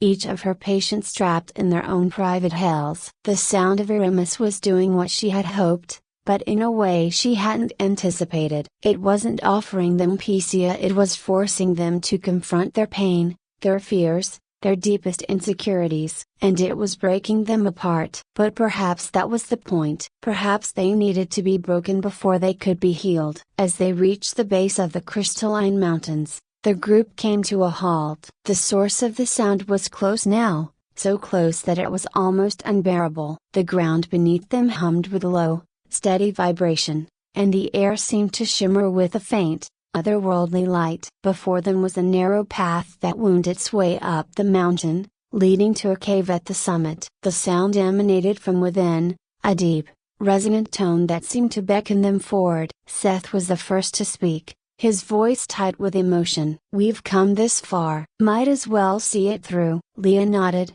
though her face was pale, her hands trembling at her sides. Mara said nothing, her eyes fixed on the cave in the distance, as if drawn to it by some invisible force. Darweek remained silent, his expression unreadable. Alar took a deep breath, steadying herself. "This is it," she said softly. "Whatever happens in there, remember that you're not alone. We're in this together." With that, the group began their ascent. The path was steep, the air thin and cold as they climbed higher. The hum of the sound grew louder with each step, vibrating through their bodies, filling their minds. It was as if the planet itself was alive, its very essence pulsing through them. When they reached the entrance of the cave, the sound was deafening. It reverberated off the walls, filling the space with a deep, otherworldly resonance. The cave itself was vast, the walls lined with crystals that glowed faintly in the dim light. At the center of the cave was a massive crystalline structure, pulsating with a steady rhythm. The sound emanated from it, filling the cave with its powerful, hypnotic tone. The group stood in silence, each of them mesmerized by the sight before them. The sound seemed to draw them in, pulling them closer to the crystalline structure. As they approached, they could feel the vibrations intensifying, resonating deep within their minds, their souls. It was then that the visions began. Seth was the first to fall to his knees, his eyes wide with terror as the memories of war flooded his mind. He could see his comrades, hear their screams, feel the heat of the explosions. But this time, something was different. This time, he wasn't running. He wasn't hiding from the pain. Instead, he faced it head on, allowing the memories to wash over him. He saw the faces of the men he had lost, felt the weight of his guilt, but he didn't turn away. And as he confronted the darkness, something shifted inside him. The guilt, the fear, the anger, they began to dissolve, replaced by a deep, profound sense of peace. For the first time in years, Seth felt free. Leah was next. She had always been the one in control, the one who kept everything together. But here, in the presence of the sound, she was forced to confront the truth that control was an illusion. She had spent her life trying to manage every aspect of her existence, but in doing so, she had lost sight of what truly mattered. The sound stripped away her need for control, leaving her vulnerable, exposed. But in that vulnerability, she found strength. She realized that it was okay to let go, to embrace uncertainty, to allow life to unfold without trying to control every outcome. And as the sound filled her mind, she felt the weight of her anxiety lift, replaced by a sense of calm she had never known. Mara stood before the crystalline structure, her eyes filled with tears. She had come here seeking closure, hoping to find some way to move on from the loss that had consumed her. And as the sound washed over her, she saw him again, at her lost love, standing before her, his face soft and kind. She reached for him, but this time, he didn't fade away. He smiled at her, his eyes filled with understanding. And in that moment, Mara realized that she didn't need to hold on to the pain anymore. Love and loss were intertwined, and while she would never forget him, she didn't need to let the grief define her. She could carry his memory with her, but still move forward. The sound filled her with a sense of peace, of acceptance, and for the first time in a long time, she smiled. Darweek stood silently, his eyes closed as the sound resonated within him. He had spent his life searching for meaning, for answers to the great mysteries of existence. But here,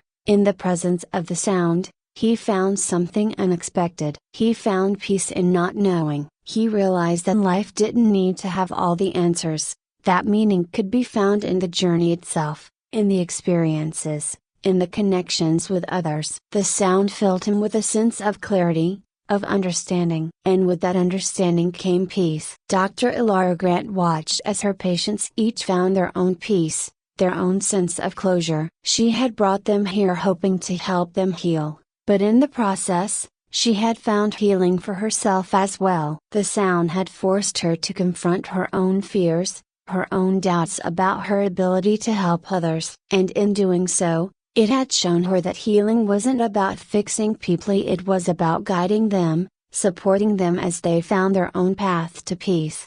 As the group stood together in the cave, bathed in the sound of Aramis, They felt a deep, unshakable sense of calm. The pain, the fear, the confusion, they were all gone, replaced by a sense of clarity, of peace. They had found what they had been searching for. When they finally left the cave and made their way back to the ship, the group was changed. They walked in silence, each of them lost in their own thoughts, but there was no tension now, no fear. They had faced their demons, and they had won. As the ship lifted off from Aramis, Dr. Grant looked out the window at the planet below, a small smile playing on her lips. The sound of the stars had done its work. It had brought them all back to themselves. The journey home was quiet, peaceful. The group had bonded in a way that only those who had shared such an experience could, and though they each returned to their own lives, they carried with them the lessons they had learned, the peace they had found on Aramis. Dr. Elara Grant sat back in her seat, her eyes closing as the hum of the ship's engines led her into a light sleep. The sound of the stars still echoed in her mind, a soft, steady hum that reminded her that peace was always within reach. For those willing to listen, welcome to the story. Don't forget to like, subscribe and support me. The stars flickered dimly across the vast expanse of space as Ethan Hale floated silently in the cockpit of his ship, staring into the void. The war had taken everything from him, his comrades, his peace of mind, and any sense of purpose that once filled his heart. Now, there was only numbness, a dull ache in his chest that nothing seemed to soothe. It had been years since the war ended, but the scars still ran deep. Every night, he dreamed of the battlefield, of the screams, the explosions, and the blood. So much blood. Ethan had been a soldier for as long as he could remember, fighting on distant planets for causes he could no longer name. Survival had been his only goal, and somehow, he'd achieved it. But survival came at a cost. The faces of those he couldn't save haunted him, following him like shadows, never allowing him a moment of rest. He ran a hand through his short, graying hair,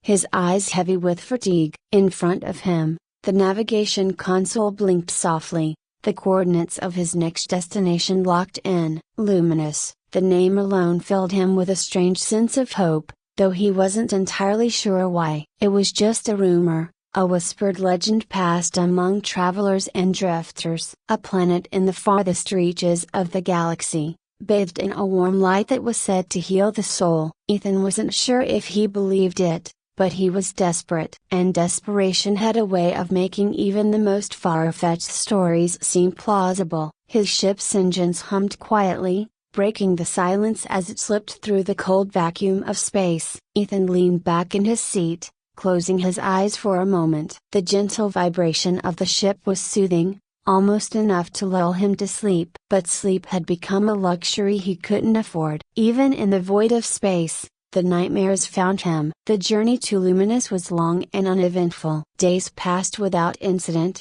the monotony of space travel wearing on Ethan's already frayed nerves. He spent most of his time in the cockpit, staring out at the stars, his thoughts drifting back to the war despite his best efforts to suppress them. The faces returned at his unit, the ones who hadn't made it. He saw their eyes, wide with fear in their final moments. He heard their voices, pleading for help that never came. The guilt gnawed at him, a constant companion. He had hoped that distance from the battlefield would bring peace, but it never did. The war followed him, no matter how far he ran. And now, as his ship neared Luminous, he wondered if the planet's light could truly do what the legends claimed. Could it really heal a man like him, broken beyond repair? The planet came into view slowly, a distant speck of golden light that grew brighter with each passing hour. Ethan squinted at the screen, his heart quickening as Luminous filled the viewport. It was unlike any planet he had ever seen. Bathed in a soft, warm glow, it radiated a sense of calm, a stark contrast to the cold, unforgiving darkness of space. The light wasn't harsh or blinding, but gentle, like the last rays of sunlight before dusk. As the ship descended through the atmosphere, the cockpit was bathed in the planet's golden light, casting everything in a soft, ethereal glow. Ethan felt his chest tighten, an unfamiliar emotion bubbling up within him. Was it hope? He wasn't sure. He hadn't felt hope in years. The ship touched down on a grassy plain, the landing soft and uneventful. Ethan powered down the engines and sat there for a moment, staring out at the landscape. The world outside was peaceful, serene. Rolling hills stretched out as far as the eye could see, bathed in the planet's light. In the distance, he could see the faint outline of mountains, their peaks glowing in the warm glow of luminous. Taking a deep breath, Ethan unstrapped himself from the pilot's seat and made his way to the hatch. As the door hissed open, a gentle breeze washed over him, carrying with it the faint scent of something sweet like flowers, though he couldn't place the type. He stepped out onto the soft grass, feeling the warmth of the light on his skin. For the first time in what felt like years, the weight on his shoulders lightened, just a little. He took a few steps forward, his boots sinking slightly into the earth. The air was warm, comforting, and for a moment, the ever-present tension in his body seemed to ease. Ethan looked up at the sky, the light of luminous filling every corner of his vision. It was beautiful, unlike anything he had ever seen in all his years traveling through the galaxy. As he stood there, letting the warmth wash over him, Ethan felt something stir deep within him, something he hadn't felt in a long time. Peace. It was faint, barely noticeable, but it was there. The constant knot in his chest, the tightness in his throat, seemed to loosen, just a little. He walked for hours, exploring the endless plains and taking in the sights of this strange, wondrous planet. There were no signs of civilization, no buildings, no roads, just untouched nature, bathed in the planet's gentle light. The ground was covered in soft grass that shimmered faintly in the glow, and here and there, strange flowers bloomed, their petals glowing with an inner light. The air was filled with the soft hum of insects, and in the distance, he saw animals grazing peacefully. Ethan found himself drawn toward the center of the planet, where a massive stone obelisk stood, towering above the plains. Its surface was smooth, reflecting the planet's light like a mirror, and strange, intricate markings covered its surface. The obelisk seemed ancient, a relic of a long-forgotten civilization. As Ethan approached, he could feel the light growing stronger, more intense. It wasn't just warmth anymore, it was something deeper, something that seemed to reach inside of him, touching the parts of him he had long since buried.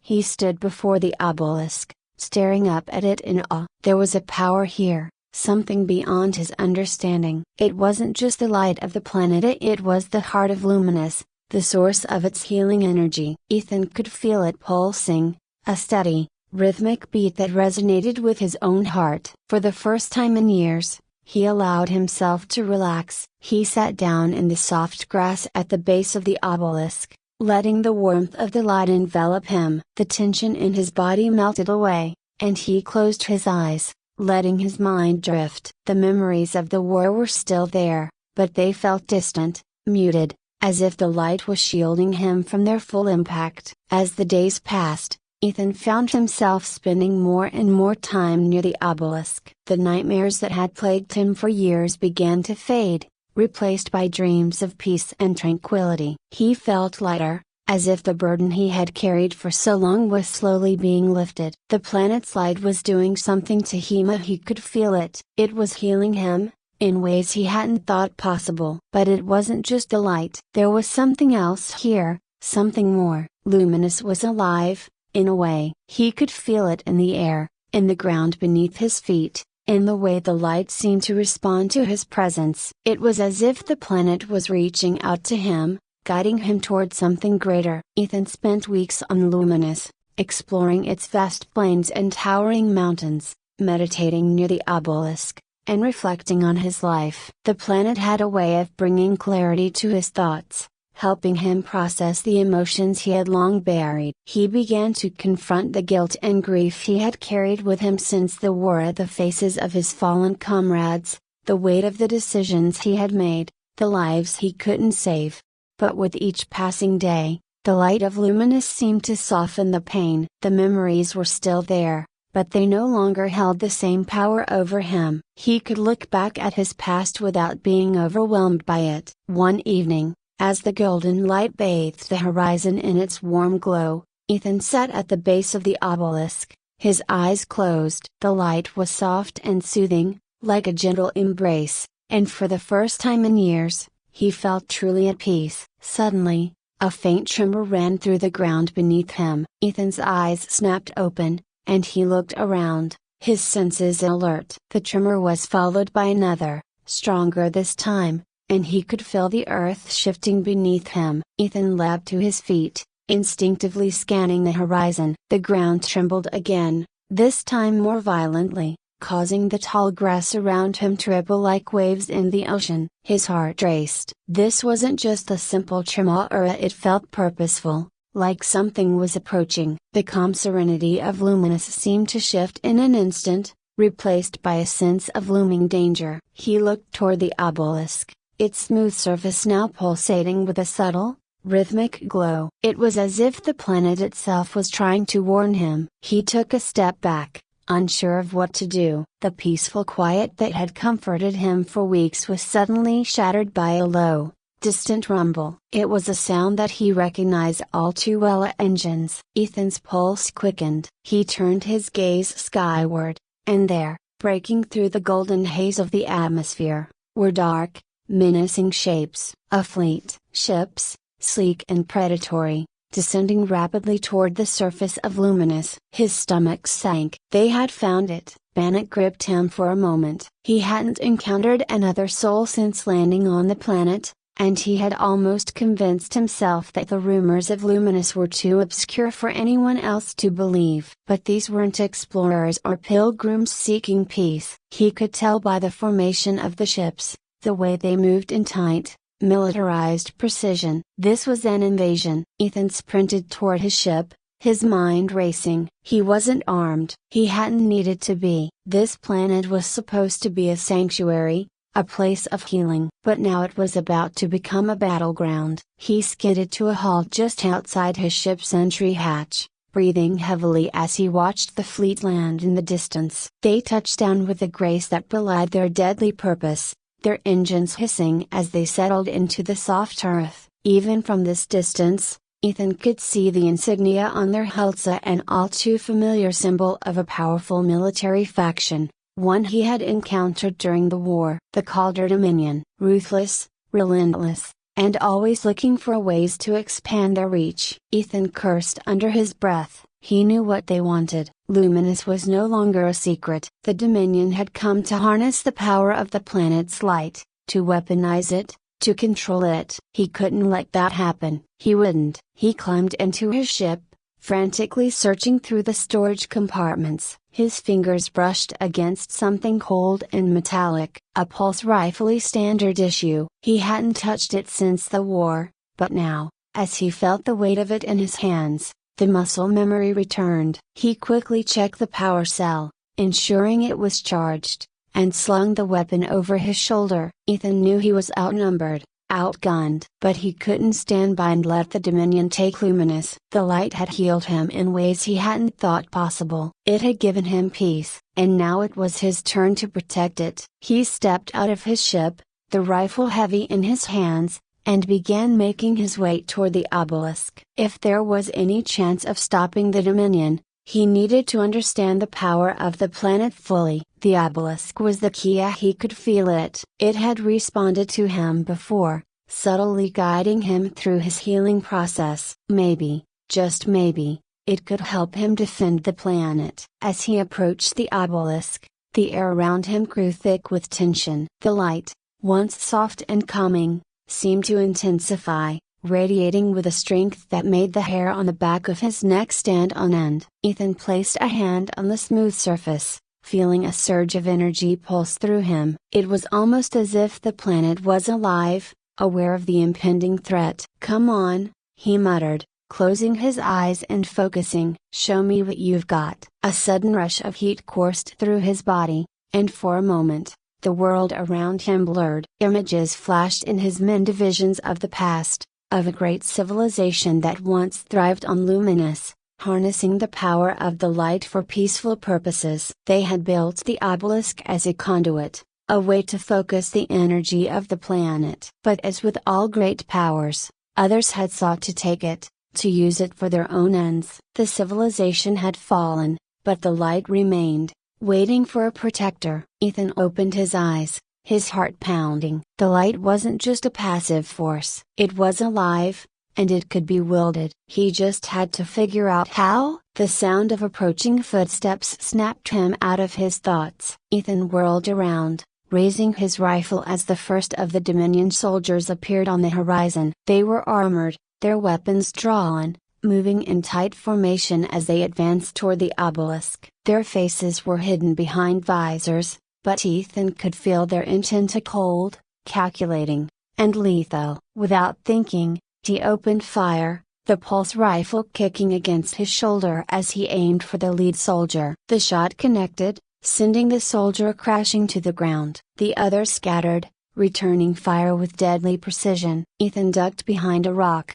the searing heat of their plasma blasts whizzing past him. He couldn't hold them off for long. There were too many. His mind raced, trying to think of a way out. And then it hit him at the obelisk. If he could somehow channel the planet's energy, use the light the way the ancient civilization had, he might stand a chance. Ethan pressed his back against the rock, breathing heavily as the soldiers closed in. He had no other choice. It was either use the light or watch Luminous fall. Taking a deep breath, he sprinted toward the obelisk, dodging plasma fire as he went. The moment his hand touched the stone, he felt a surge of power, stronger than before. The light wrapped around him, filling him with a sense of purpose, of clarity. It was as if the planet itself was giving him the strength he needed. The soldiers hesitated for a moment, clearly unsure of what was happening. Ethan raised his hand, and the light responded. A blinding flash erupted from the obelisk,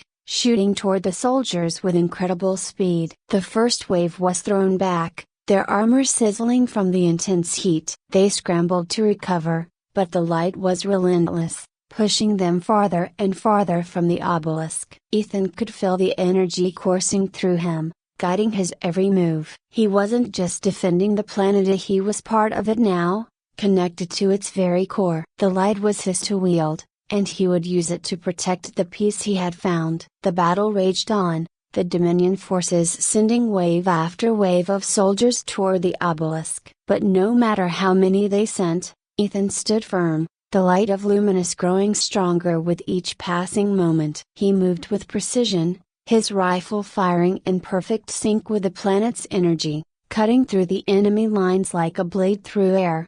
As the final wave approached, Ethan raised his hand one last time, summoning a surge of light so powerful that the ground itself seemed to tremble. The soldiers were thrown back, their ships rattling as the shock wave hit them. And then, just as quickly as it had begun, it was over. The Dominion forces retreated, their ships lifting off and disappearing into the sky. Ethan stood alone on the battlefield, his chest heaving, the light still pulsing through him. He had done it. He had defended Luminous. As the golden glow of the planet bathed the land once more, Ethan felt a deep sense of peace settle over him. The war was over, and not just the one he had fought today, but the one that had raged within him for so long. Luminous had given him the strength to heal, to fight for something worth protecting. He looked up at the obelisk, its surface smooth and unblemished, the light within it steady and calm. He knew he couldn't leave. This planet was his home now, his purpose. He would spend the rest of his days guarding its peace, guiding others who sought the same solace he had found. Ethan took a deep breath, the warm light filling him with a quiet joy. Luminous had healed him, and now it was his turn to protect it. The story of the war-torn soldier had come full circle, and as he looked out over the peaceful plains, Ethan knew that no matter what came next, the light of Luminous would continue to shine. Welcome to the story. Don't forget to like, subscribe and support me. In the distant future, Humanity had reached an era where the boundaries of the mind could be traversed as easily as walking down a corridor. Dreamscape technology was developed initially as a medical tool to help the body rest and recover from physical exhaustion. But as the years progressed, scientists realized its true potential. The technology could delve deeper into the human mind, allowing people to enter their dreams and, with guidance, confront their innermost fears and traumas. This advancement opened a new field of therapy, and Dr. Nathan Reed had become a pioneer in the practice. Nathan sat in his sleek, minimalist office, his fingertips strumming softly against the smooth glass of his desk. His gaze drifted out the window, watching the distant skyline of New York, its tall, gleaming towers that scraped the heavens and cast long shadows over the bustling streets below. Dreamscape technology had redefined the way people lived, and Nathan was at the forefront, helping them heal by walking with them through their subconscious minds. But for all the lives he had helped, for all the minds he had guided through the labyrinth of dream worlds, something within him always felt incomplete. Nathan's latest patient was a woman named Eva Harding, a high-profile case with a long history of unresolved trauma. She was in her mid-30s, with dark circles under her eyes, as if sleep had become an unwelcome stranger. Her recurring nightmares were relentless, a shadow that followed her even in her waking hours. Nathan's role, as with so many before her, was to help Eva find the source of that darkness and release it. Eva sat across from him, her hands folded tightly in her lap. There was a tense silence between them as she recounted the fragments of her dream, the details sparse but emotionally loaded. "It's always the same," she murmured, her voice barely above a whisper. "I'm in a field. It looks peaceful at first, but then, the trees, they start to move. The branches they reach for me, like fingers. I run, but I never get far enough." Nathan nodded thoughtfully, leaning forward slightly. "And the feeling you get when you see the trees moving, what is it?" Eva looked away, her hands tightening. "Fear, helplessness. Like I'm drowning, but I'm still breathing." Nathan clicked on his neural interface, bringing up Eva's dream scan on the transparent display in front of him. The images from her previous sessions were swirling masses of dark, shifting shape as a maze of distorted memories. He could see the threads of her past trauma tangled up in the dream imagery, but they were elusive. There was something more profound lurking beneath the surface, something she had yet to confront. "We're going to go deeper this time," Nathan said, his voice steady. "I'm going to guide you into the dream again, but I'll be more involved. We'll find what's causing this, and we'll face it together." Eva nodded, though her hesitation was palpable. She lay back in the reclining chair, the soft hum of the dreamscape machinery filling the room. Nathan adjusted the interface on her head, the thin neural sensors resting gently against her temples. Then he sat beside her, placing his own device on, a deep breath calming his nerves. It was standard protocol to enter the dream with patience, but there was always an underlying risk that getting too close to the dreamer's trauma could blur the lines between their subconscious and the therapist's zone. "Ready?" Nathan asked, his voice soothing. Eva nodded again, her eyelids fluttering closed. Nathan initiated the sequence, and the world around them dissolved into a blur of colors, sounds, and sensations. The familiar sensation of weightlessness washed over him as the dreamscape pulled them both into its embrace.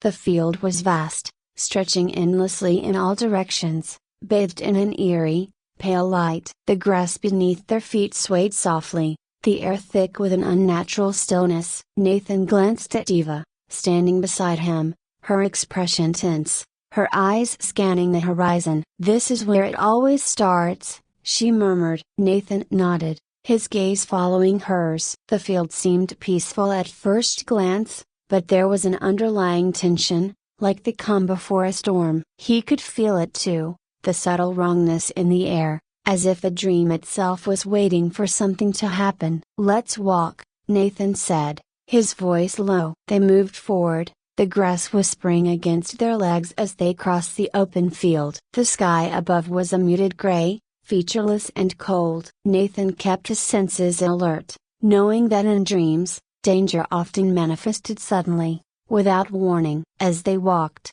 Nathan noticed the trees in the distance, yet tall, dark shapes on the horizon. They loomed like silent sentinels, their branches still and lifeless, but something about them felt ominous. Eva's pace quickened, her breathing shallow. "It's happening," she whispered. "They're going to move." Nathan placed a calming hand on her shoulder. "Stay with me, focus on your breathing." But even as he spoke, he saw the movement. The trees, once still and silent, began to stir. Their branches shifted, elongating unnaturally, reaching toward the sky like skeletal fingers. The ground beneath them trembled slightly, and a low, rumbling sound filled the air. Eva's panic was palpable, her chest rising and falling rapidly. "They're coming for me. I need to run." Nathan tightened his grip on her shoulder.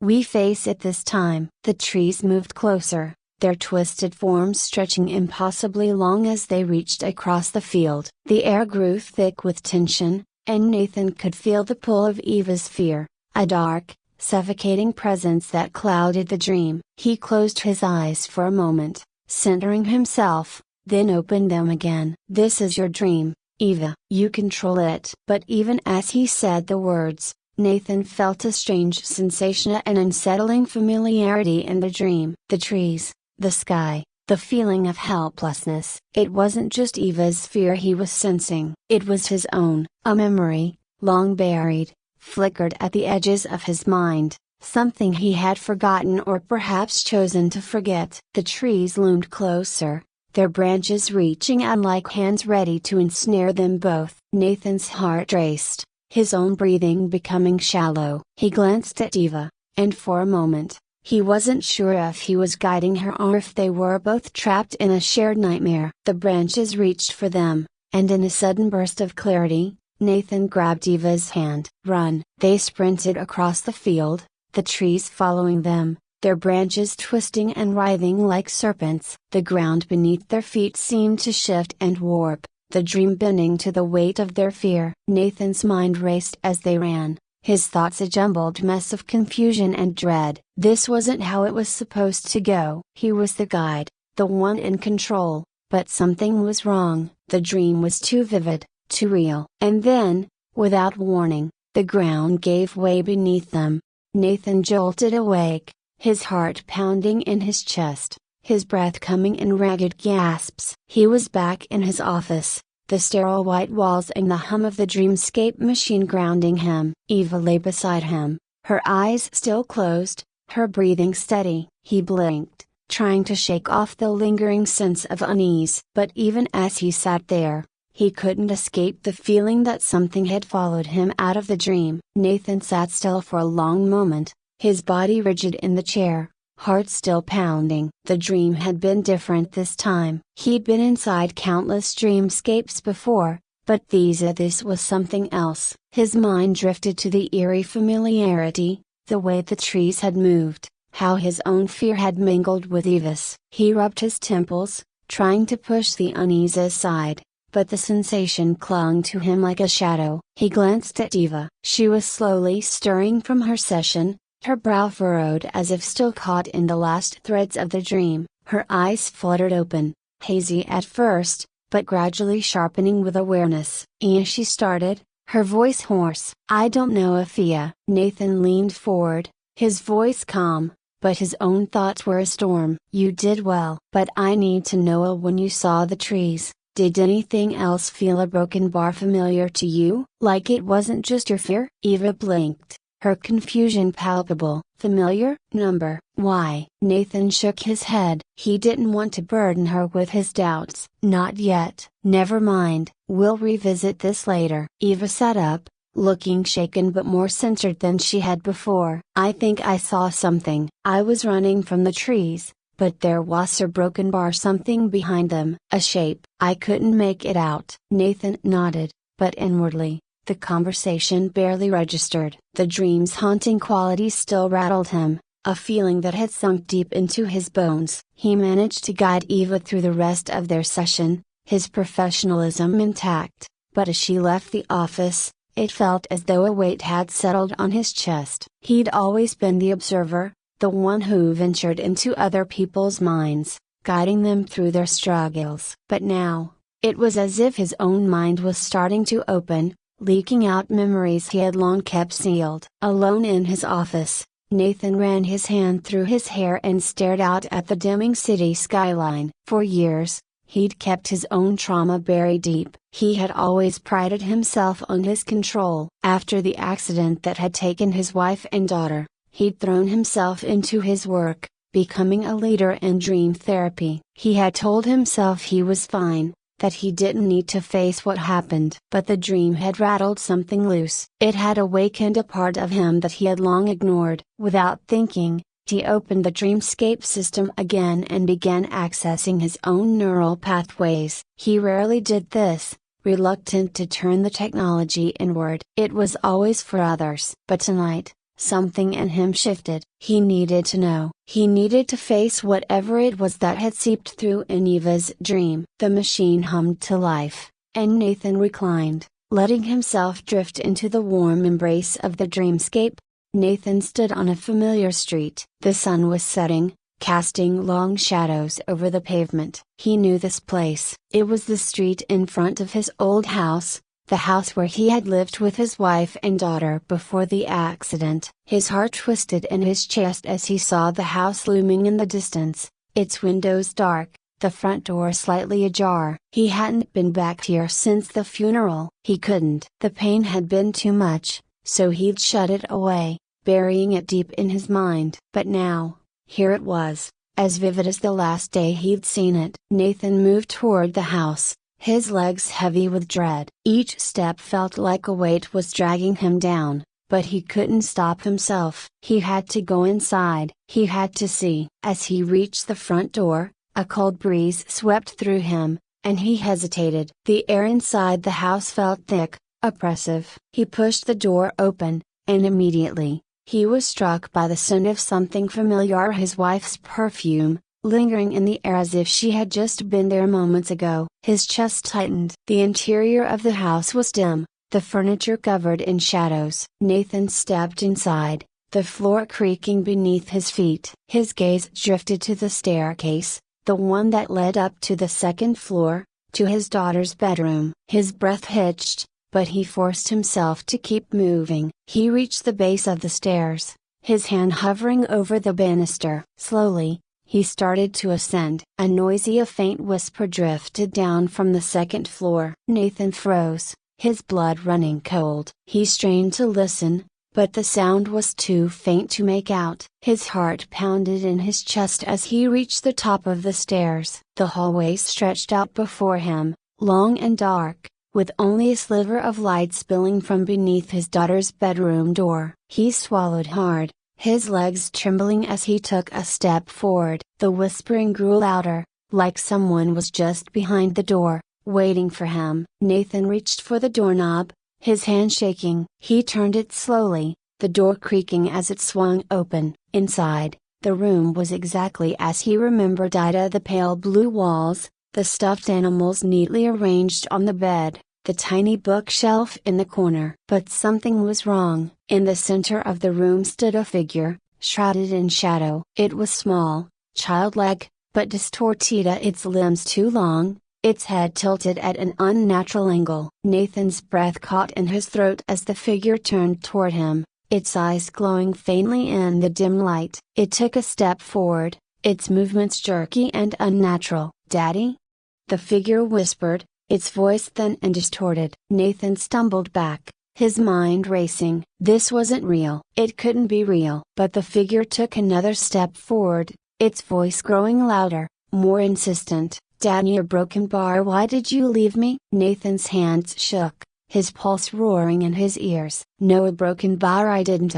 You left me," the figure hissed, its voice twisting into something dark, something accusing. "You left us." Nathan's breath came in ragged gasps as the figure loomed closer, its eyes burning with accusation. He backed away, his heart pounding in his chest, but no matter how far he moved, the figure was always there, always just a step away. "You let us die," it whispered, its voice seeping into his mind like poison. "You couldn't save us." Nathan clenched his fists, his nails digging into his palms. I tried to save you." But the figure didn't relent. It stepped forward again, its voice a low, menacing growl. "You failed." Nathan's vision blurred, his mind spinning as the weight of his guilt crashed down on him. He had buried it for so long, kept it locked away in the deepest corners of his mind, but now it was here, standing before him, accusing him. He fell to his knees,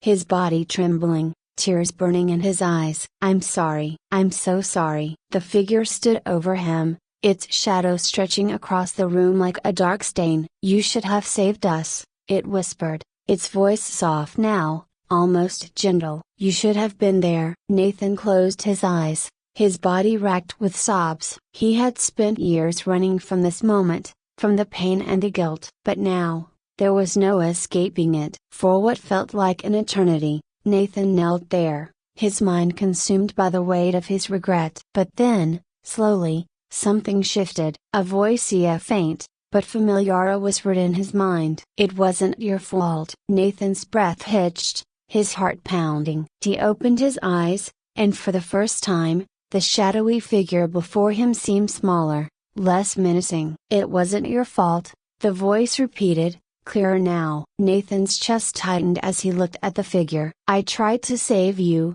he whispered, his voice shaking. "I didn't leave you." "I didn't." The figure's glowing eyes flickered, and for a moment, it hesitated. Then, slowly, it began to fade, its form dissolving into the darkness until there was nothing left but the faint echo of its voice. "It wasn't your fault." Nathan remained on his knees for a long time, his heart heavy, but lighter than it had been in years. The weight of his guilt had begun to lift, piece by piece, and for the first time since the accident, he felt a sense of peace. He stood slowly, his legs trembling as he moved toward the door. The house around him seemed brighter now, the oppressive darkness fading into the distance. As he stepped outside, the cool breeze brushed against his skin, and for the first time in a long while, he felt like he could breathe again. Nathan opened his eyes, back in his office, the dreamscape machine powering down. His chest rose and fell with deep,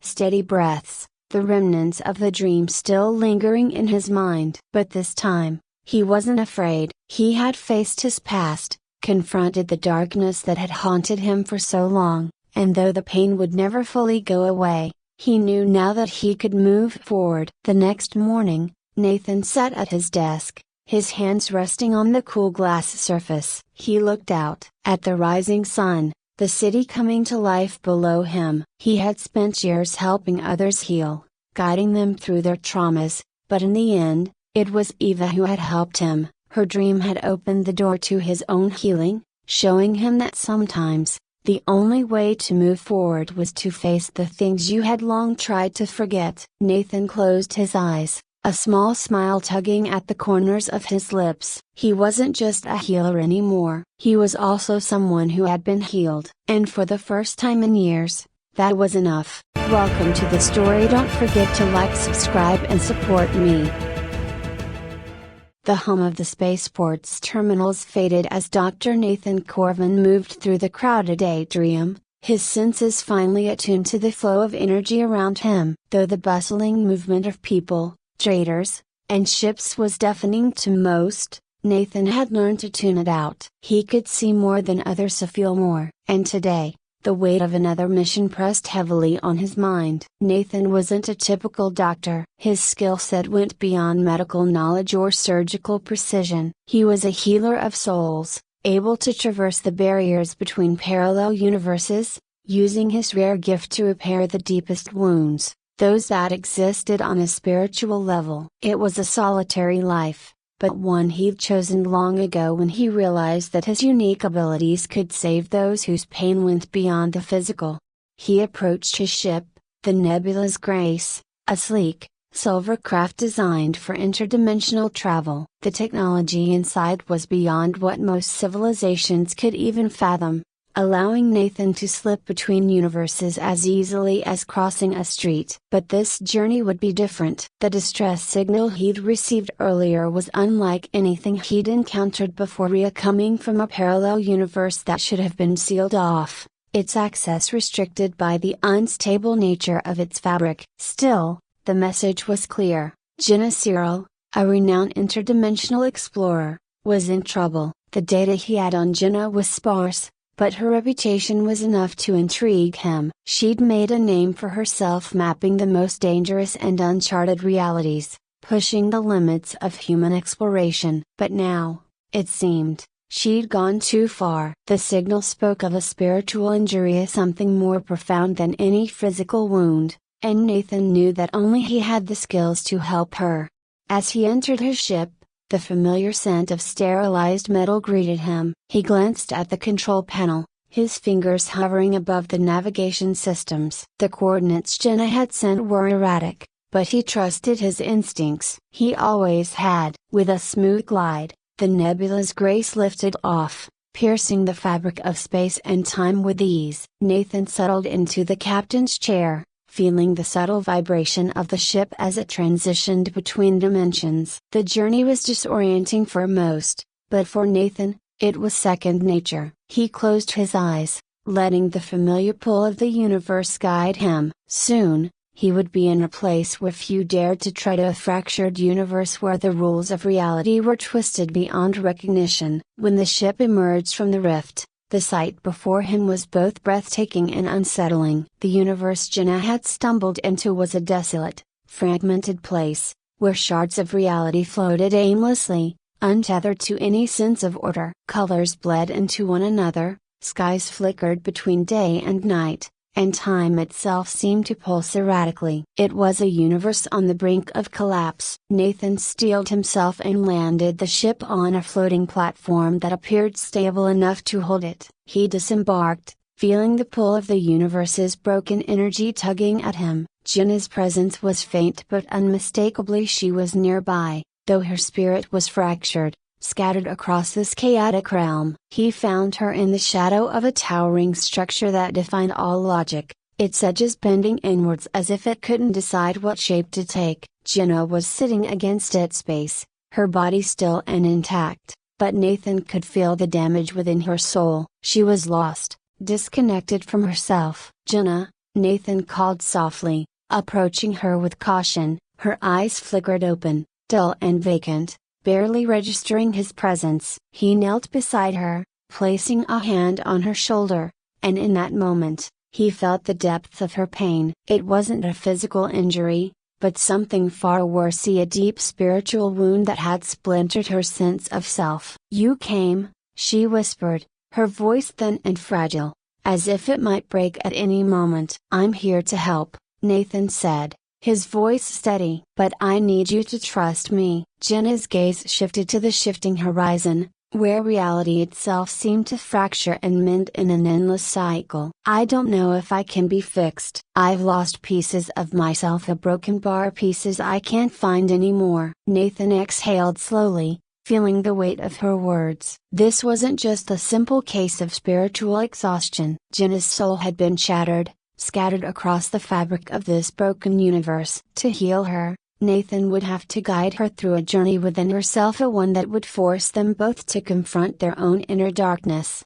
"We'll start small," he said gently, kneeling beside her. "Close your eyes. Focus on the sound of my voice." Jenna hesitated but did as he asked, her body relaxing slightly under his guidance. Nathan closed his own eyes, reaching out with his mind to connect with hers. The moment their consciousnesses touched, he felt the full extent of her fractured state. Her soul was scattered, existing in fragments across multiple layers of reality. They were no longer standing in the ruined universe. Instead, they found themselves in a vast, tranquil meadow, the grass swaying gently in the breeze. It was a mental construct, a safe space Nathan had created within Jenna's mind, designed to help her focus and begin the healing process. But he knew it wouldn't last. The deeper they went, the more unstable things would become. "This place," a broken bar Jenna began, her voice stronger now. "It feels familiar." Nathan nodded. "It's a part of you,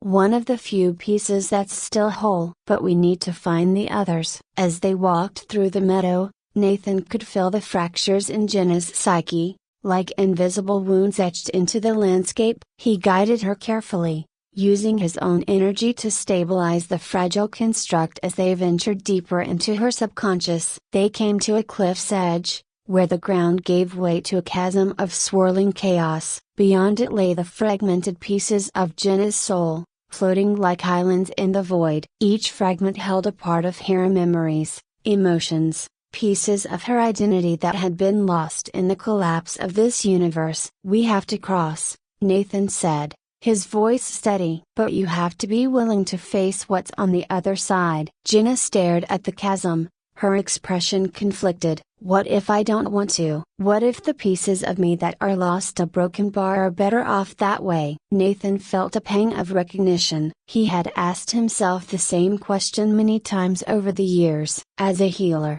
he had seen the darkest parts of people's souls, and there had been moments when he wondered if some wounds were better left untouched. But he knew that healing required confronting the pain, not avoiding it. "You're not broken beyond repair," Nathan said, his voice gentle but firm. "We'll find the pieces, and we'll make you whole again. But you have to trust me." Jenna hesitated, then nodded. "All right, let's do this." Together, they stepped into the chasm, the world around them distorting as they descended into the heart of Jenna's fractured soul. The chaos enveloped them, pulling at their minds, threatening to tear them apart. But Nathan held on, using his abilities to stabilize their connection as they passed through the storm of her emotions. When they emerged on the other side, they found themselves in a new landscape, one that was dark and desolate, filled with crumbling ruins and jagged cliffs. This was a place of fear and doubt,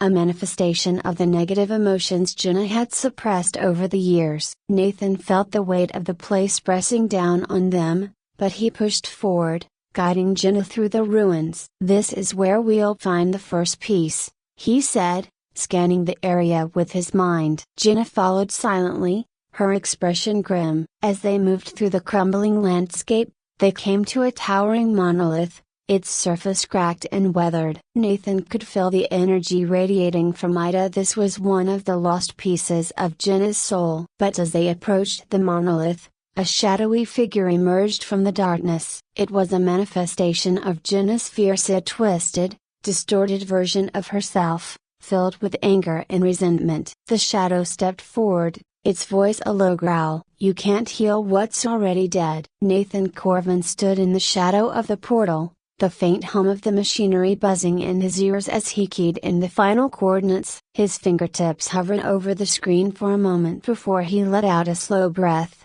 watching the numbers solidify into a pattern of lines that made up the gateway between universes. The flickering blue light from the control panel washed over his face, highlighting the deep-set tension in his brow. He could feel the strain from his last mission still lurking beneath the surface, like a bruise that hadn't quite healed. Each jump between realities left its mark on him, subtle but cumulative, pulling him farther from any sense of grounded reality. But this new signal, this strange call for help from Jenna Cyril, was too urgent to ignore. The portal opened with a flash of light, and Nathan stepped forward, feeling the familiar rush of displacement as he crossed into the new universe. It hit him all at once, the warped physics of this place, the way the air seemed to ripple with tension, like a guitar string stretched to its limit. Time and space folded in on themselves here, and even standing still, he felt like he was drifting, caught in the tide of some unseen force. He was in a barren wasteland, the ground beneath him cracked and dry, stretching out into a jagged horizon. The sky was a swirling mass of dark clouds, illuminated by flashes of lightning that seemed to tear through the fabric of the atmosphere itself. In the distance, he could see what looked like fragments of buildings as skyscrapers, or what was left of them, jutting out from the ground at impossible angles, as if they had been dropped from a great height and frozen in place.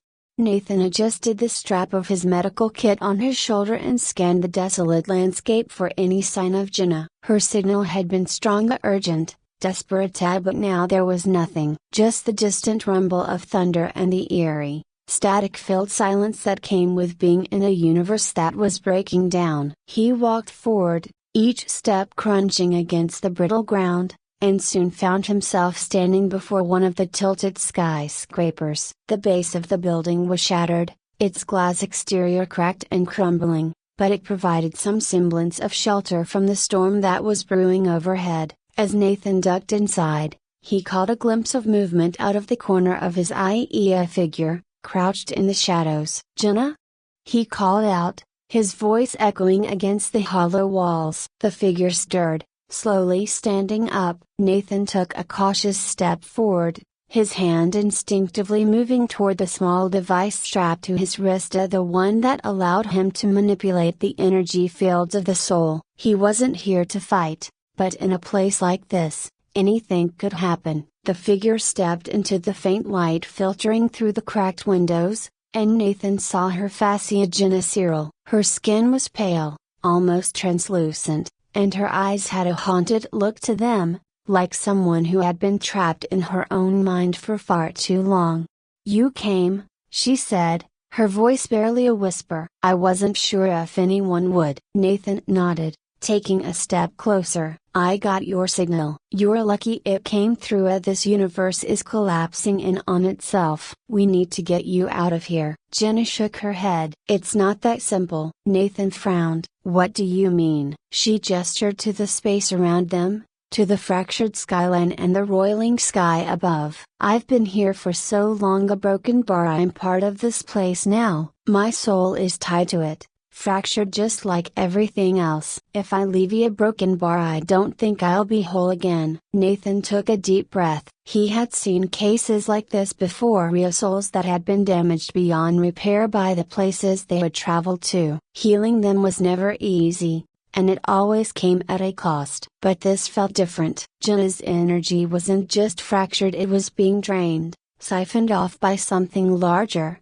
something more dangerous. "We'll figure it out," he said, stepping closer. "But first, I need to understand what happened to you. How did you get here?" Jenna's eyes flickered with a mix of fear and sadness as she sat down on the cracked floor, her back resting against the crumbling wall. "I was exploring. I always thought the more I saw, the more I'd understand about life, about the universe. But this place, a broken bar, it's different. It's like it's alive, feeding off of the people who come here. I couldn't leave once I realized it. Every time I tried, something pulled me back. And now, I'm barely hanging on." Nathan knelt beside her, gently placing his hand on her arm. "You're not alone anymore. We're going to get you through this." For a moment, Jenna's eyes softened, but then a shadow passed over her face, and she tensed. "It's not just me," she whispered. "There's something here, a broken bar, something dark. It's been following me, waiting for the right moment." Nathan felt a chill run down his spine. He had encountered dark entities before, shadows that clung to fractured souls like parasites, but this felt different, more powerful, more dangerous. He activated the device on his wrist, and a faint glow surrounded Jenna, illuminating the cracks in her soul, the places where her energy was leaking into the universe around them. It was worse than he had imagined. She wasn't just fractured, she was tethered to the universe itself, her soul slowly being consumed by whatever darkness lurked here. Nathan closed his eyes, focusing on the energy fields around them. He could feel the pull of the universe, the way it was trying to draw him in, too. But he wasn't going to let that happen. Not to him, and not to Jenna. "We're going to need to face it," he said quietly, his voice steady despite the fear gnawing at the edges of his mind. "Whatever this thing is, it's not going to stop until it has you. We need to confront it." Jenna looked up at him, her eyes filled with uncertainty. "And if we can't stop it?" Nathan met her gaze, his expression resolute. "Then we fight together." The ground beneath them rumbled, and the air around them grew thick with tension. Nathan could feel the darkness closing in, circling them like a predator stalking its prey. He stood up, pulling Jenna to her feet as the shadows around them began to writhe and twist, forming into a tangible shapey creature made of pure darkness, its eyes glowing with malevolent intent. Nathan's heart raced, but he didn't let the fear take over. He focused on the energy fields, manipulating them to create a barrier between them and the creature. The light from his device flared brightly, pushing the darkness back for a moment, but it wasn't enough. The creature was too strong, too powerful. "We need to break your connection to this universe," Nathan said, his voice strained as he struggled to hold the barrier in place. "It's the only way." Jenna nodded, her face pale but determined. "How?" Nathan gritted his teeth, his mind racing. "We need to go deeper into your soul, find the root of the connection and sever it." "But it's risky. If we're not careful, a broken bar." Jenna's eyes met his, and she gave a small nod. "I trust you." Nathan swallowed hard, feeling the weight of her trust settle on his shoulders. He didn't have time to second guess himself. The darkness was closing in, and if they didn't act fast, it would consume them both. He reached out, taking Jenna's hand, and together they plunged into the depths of her soul. Welcome to the story. Don't forget to like, subscribe and support me. The war was finally over, but Captain Ethan Vale still felt like he was caught in the middle of a battle he couldn't escape. His ship glided smoothly through the atmosphere of Astralis V, the home planet he hadn't set foot on in years, but his mind was thousands of light years away, trapped in the fiery skies of battle zones and the cold, indifferent void of space. His hands gripped the control panel, knuckles white, even though the landing was routine, as simple as breathing. Routine. It was a word he hadn't used for a long time. He no longer knew what normal felt like. Even now, as the lush green landscape of his homeland stretched beneath him, there was a sense of displacement in his chest, like he was a stranger to this place, to himself. The landing thrusters engaged with a soft hum, and the ship settled onto the pad. Ethan closed his eyes for a moment, letting out a long breath. The engines powered down, the quiet hum fading into silence, but the noise in his head was louder than ever. The docking bay doors slid open, and there she was, Selena, standing at the edge of the pad, waiting for him. Her eyes were searching, hopeful, but guarded. She didn't run to him, didn't shout his name or wave excitedly like she used to before the war. There was no grand reunion, only the weight of years and the space between them. He stepped off the ship, his body stiff from too many hours in the cockpit. Each step toward her felt like he was walking on foreign ground. When he finally reached her, they stood there for a moment in silence. "Welcome home," Lena said, her voice soft but distant, like the words themselves were hard to reach. Ethan nodded. "It's good to be back." They didn't embrace. Instead, Lena turned toward the sleek transport vehicle waiting for them, and Ethan followed her without a word. The ride back to their home was quiet, filled only with the soft hum of the engine and the occasional beep of traffic signals. Lena's fingers tapped lightly against the steering wheel, a nervous habit she had developed over the years. It was a small thing, but it stood out to Ethan now, like every detail of this world was unfamiliar, like he had forgotten how to be part of it. When they arrived, Myra wasn't there. His daughter was still at school, finishing her final exams before summer break. He had missed most of her childhood, only seeing glimpses of her through the occasional video transmission, the war always pulling him back before he could fully reconnect. Now she was nearly grown, a stranger to him. Inside the house, nothing had changed, at least on the surface. The furniture was the same, the walls still adorned with the same photos and artwork, but there was an unspoken tension in the air, a barrier that kept Ethan at a distance. He sat down at the kitchen table, watching as Lena moved about, making tea, her movements quick and deliberate. "I heard about something," she said after a long stretch of silence. "It might help." Ethan raised an eyebrow. "Help with what?" "With everything." Lena set the steaming mug of tea in front of him and sat down across the table. Her eyes searched his,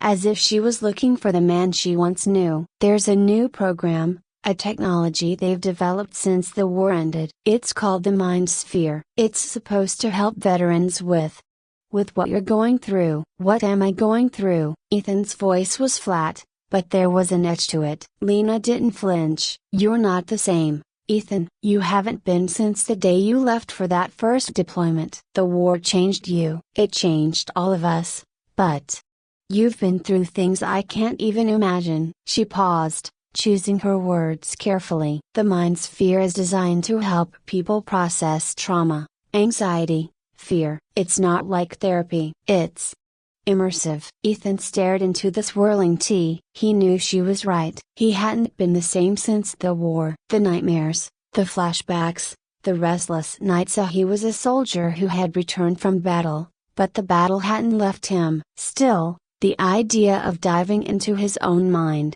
of confronting the things he'd buried deep down, made him uneasy. How does it work?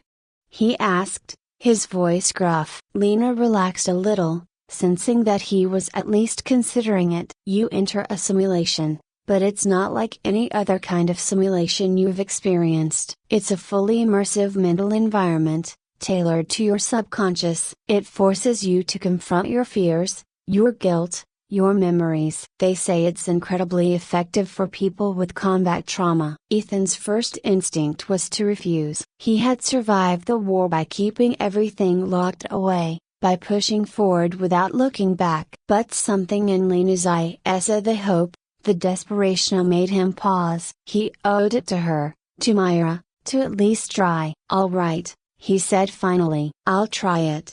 The next day, Ethan found himself standing in front of a sleek, glass-walled facility on the outskirts of the city. The sign above the entrance read, Mind Sphere Center for Veteran Wellness. Inside, the atmosphere was sterile, clinical, but not cold. The receptionist smiled warmly as she checked him in, and moments later, a technician appeared to guide him to one of the treatment rooms. The device itself was simply just a sleek, curved chair that reclined slightly, with a soft, cushioned helmet suspended above. Ethan sat down, feeling a knot tighten in his stomach. The technician explained the process in a calm, soothing voice, but Ethan barely heard her. His heart was pounding in his chest. Ready?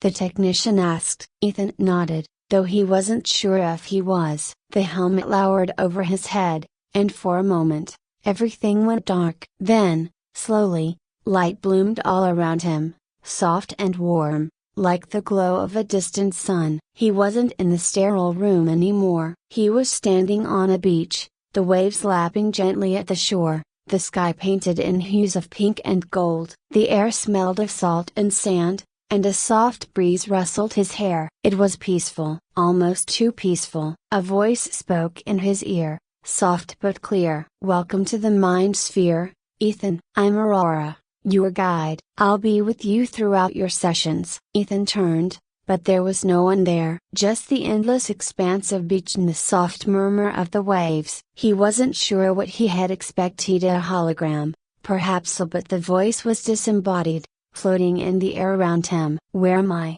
He asked, his voice sounding strange in the quiet. This is your introductory session, Aurora replied. The environment is designed to be calming, to help ease you into the process. You're safe here. Safe. It was a word that felt foreign to him. He hadn't felt truly safe in years. What do I do?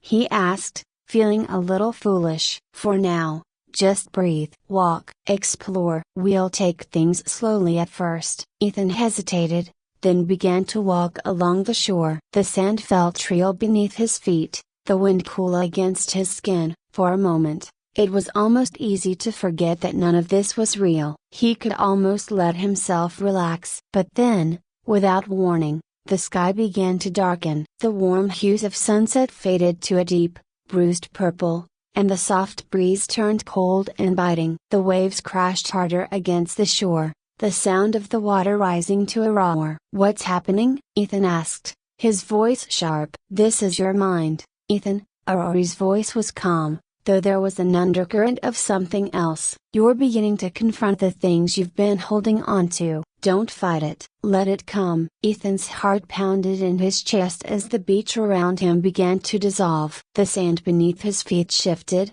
turning to ash. The horizon disappeared into a void, and suddenly he wasn't on a beach anymore. He was in the cockpit of his fighter, the hum of the engines vibrating through his bones, the controls slick beneath his hands. The sky outside the cockpit was filled with fire. Explosions bloomed like flowers in the distance, and ships screamed past, their engines roaring as they dodged enemy fire. Ethan's breath came in short, shallow gasps, his body tense, ready for combat. But this wasn't real. He wasn't there. This was the mind sphere. He had to remind himself of that. But it didn't stop the fear from clawing at his chest, the panic rising as the ship shuddered beneath him. A voice crackled through the comms. Vale, we need to retreat. We're outnumbered. Ethan knew what came next. He had lived it over and over again in his nightmares. Ethan gripped the controls, his mind racing. He knew this moment. He had lived through it in reality,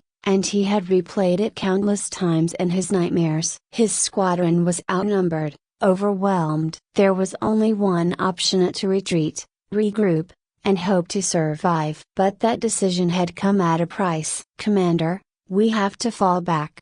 The voice over the comms shouted again, desperate, pleading. Ethan's stomach clenched. His mind screamed at him to issue the order to hold the line, to fight, but he knew better. If they stayed, they would be slaughtered. He hesitated for a heartbeat too long. Another explosion rocked the ship beside him, a Reed ship. The flames engulfed it, the hull splitting open like a ripe fruit. Ethan heard Reed's voice, a final scream, cut off by static. And then silence. The rest of the battle was a blur. He had given the retreat order, and those who could, fled. But Reed didn't make it. Ethan had always blamed himself, convinced that if he hadn't hesitated, if he had acted faster, Reed would still be alive. And now, in the mind sphere, that moment played out again with horrifying clarity. Why didn't you save me, Ethan? The voice came from behind him, cold and accusing. Ethan's breath caught in his throat. He didn't want to turn around,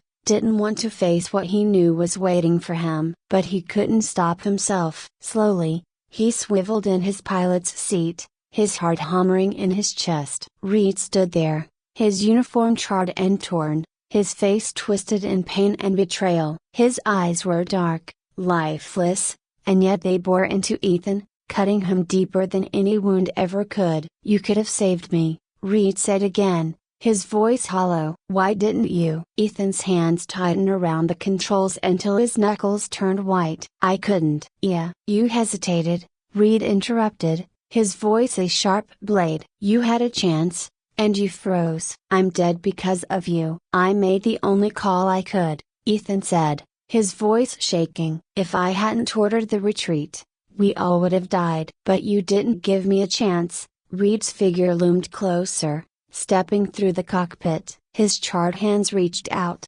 gripping the edge of Ethan's seat. You gave up on me. Ethan wanted to scream, wanted to rip the helmet off and pull himself out of this nightmare, but he couldn't. His body was frozen, paralyzed by the weight of his guilt. He had buried it for so long, telling himself he had done the right thing, that it was the only way. But here, in the mind sphere, there were no lies, no justifications, just the truth. You have to confront this, Aurori's voice whispered in his ear, soft but firm. You can't move forward until you let go. Ethan swallowed hard, his throat dry, his pulse thundering in his ears. I didn't want to leave you behind, Reed. But I didn't have a choice. We were outnumbered. If we hadn't retreated, everyone would have been lost. Reed's face twisted in anger. So you ran. You abandoned me. I had to, Ethan shouted, his voice cracking. I had to make a call. It wasn't just about you, it was about all of us. I couldn't save everyone. But you could have saved me. Reed's voice echoed in his mind, growing fainter, as if the figure before him was starting to dissolve, the edges of his form blurring. Ethan felt the tears burning in his eyes, something he hadn't allowed himself to feel in years. I'm sorry, he whispered, the words barely audible over the roar of his heart. "I'm so damn sorry." Reed's face softened, the anger fading, replaced by something that looked almost like understanding. For a brief moment, his figure flickered, and Ethan swore he saw a small, sad smile. "I know," Reed said, his voice gentler now. "I know." And just like that, Reed was gone. The cockpit dissolved around him, fading into nothingness, until Ethan was left standing in a vast, empty space, the cold stillness wrapping around him like a blanket. His heart ached, but there was a strange sense of relief, like a weight had been lifted from his chest. He stood there for a long moment, his breath coming in slow, deep waves, the adrenaline finally ebbing away. He had faced it. The guilt, the blame. He had finally admitted to himself what he had been avoiding for years. He couldn't change the past, couldn't undo what had happened, but he could forgive himself. "You're doing well, Ethan," Rory's voice cut through the quiet. "But there's more to confront. Are you ready?" Ethan closed his eyes, exhaling slowly. "Yeah," he said quietly. "I'm ready." The next session was harder, though in a different way. It wasn't about the battlefield this time. It was about home. Ethan found himself in his old house, the one he had shared with Lena and Myra before the war. The sun was setting outside, casting the living room in a warm, golden light. The furniture was the same, the smell of freshly cooked food lingered in the air, and for a moment, it almost felt like he was stepping back in time, into a simpler life. But there was a tension here too. He could feel it in the air, a subtle shift, an undercurrent of something unresolved. Myra, as a child, ran through the living room, laughing, her arms outstretched like she was flying. Lena was in the kitchen, humming to herself, her back turned to him. It was a scene he had seen 100 times before, but it felt distant now, like it belonged to someone else. Ethan took a step forward, watching the scene unfold. This wasn't a battlefield. It wasn't filled with explosions or death. But it was still a fight for the life he had left behind, for the family he had pushed away without even realizing it. Lena turned around, smiling softly as she wiped her hands on a towel. "Dinner's almost ready," she said, her voice light and easy. "Why don't you go wash up?" Ethan blinked, confused for a moment. This was a memory, a day long gone, but still so vivid. He felt a lump rise in his throat, a deep ache spreading through his chest. He hadn't appreciated these moments when they were happening. He hadn't realized how much he would miss them. As he stood there, frozen in place, the scene began to shift. The warm glow of the sun faded, the laughter turned hollow, and suddenly the house was empty. Lena and Myra were gone, and Ethan was alone, standing in the middle of a dark, silent room. He swallowed hard, feeling the coldness creeping in. This was what he feared the most, not the battles, not the war, but this. The silence. The distance between him and the people he loved. Rory's voice broke through the quiet. "You didn't just leave the battlefield, Ethan. You left them too." Ethan closed his eyes, his fists clenching at his sides. "I didn't mean to. I didn't know how to stay connected when I was out there. Every day was about survival. It was all I could focus on. But now you're home,"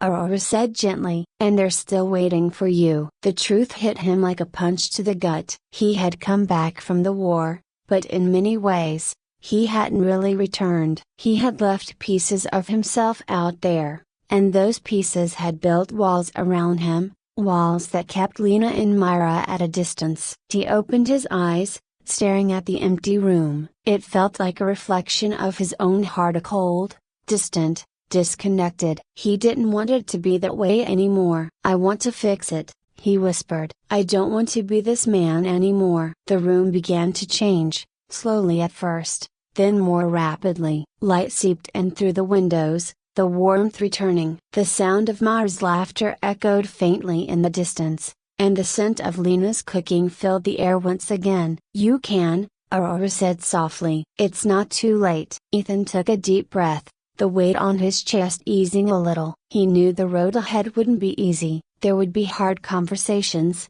painful truths to face, but for the first time in a long while, He felt like he was ready to confront it all. The session ended, the mind's fear pulling him back into the real world. As the helmet lifted from his head, Ethan blinked against the bright light of the room, his body heavy but his mind clearer than it had been in years. Lena was waiting for him outside, her hands folded in her lap, her face soft with concern. When she saw him, she stood up, her eyes searching his for any sign of change. Ethan walked toward her, feeling something new, something fragile but real, a hope. He reached out, taking her hand gently, and for the first time in years, he felt present. "I'm here," he said softly, meeting her gaze. "I'm really here." And this time, it wasn't a lie. Welcome to the story. Don't forget to like, subscribe and support me. Dr. Ethan Caldwell stared at the data blinking across his screen, his brow furrowed in confusion. He had been tracking a faint, rhythmic anomaly coming from a distant region of the cosmos for weeks now, but the numbers made no sense. The signal wasn't random. It wasn't cosmic background radiation, nor was it interference from any known source. It was too consistent, too steady, like the beat of a heart. He tapped his fingers against the desk in a matching rhythm, trying to make sense of what he was seeing. He had been working late nights alone in the university observatory, scouring the data, cross-referencing it with previous findings, and even sending messages to colleagues in other observatories to confirm what he was detecting. Nothing explained this pulsation. "It's like a heartbeat," Ethan muttered to himself, rubbing his eyes. It pulsed at regular intervals, steady and unwavering. No other known celestial phenomena behave like this. Supernova remnants,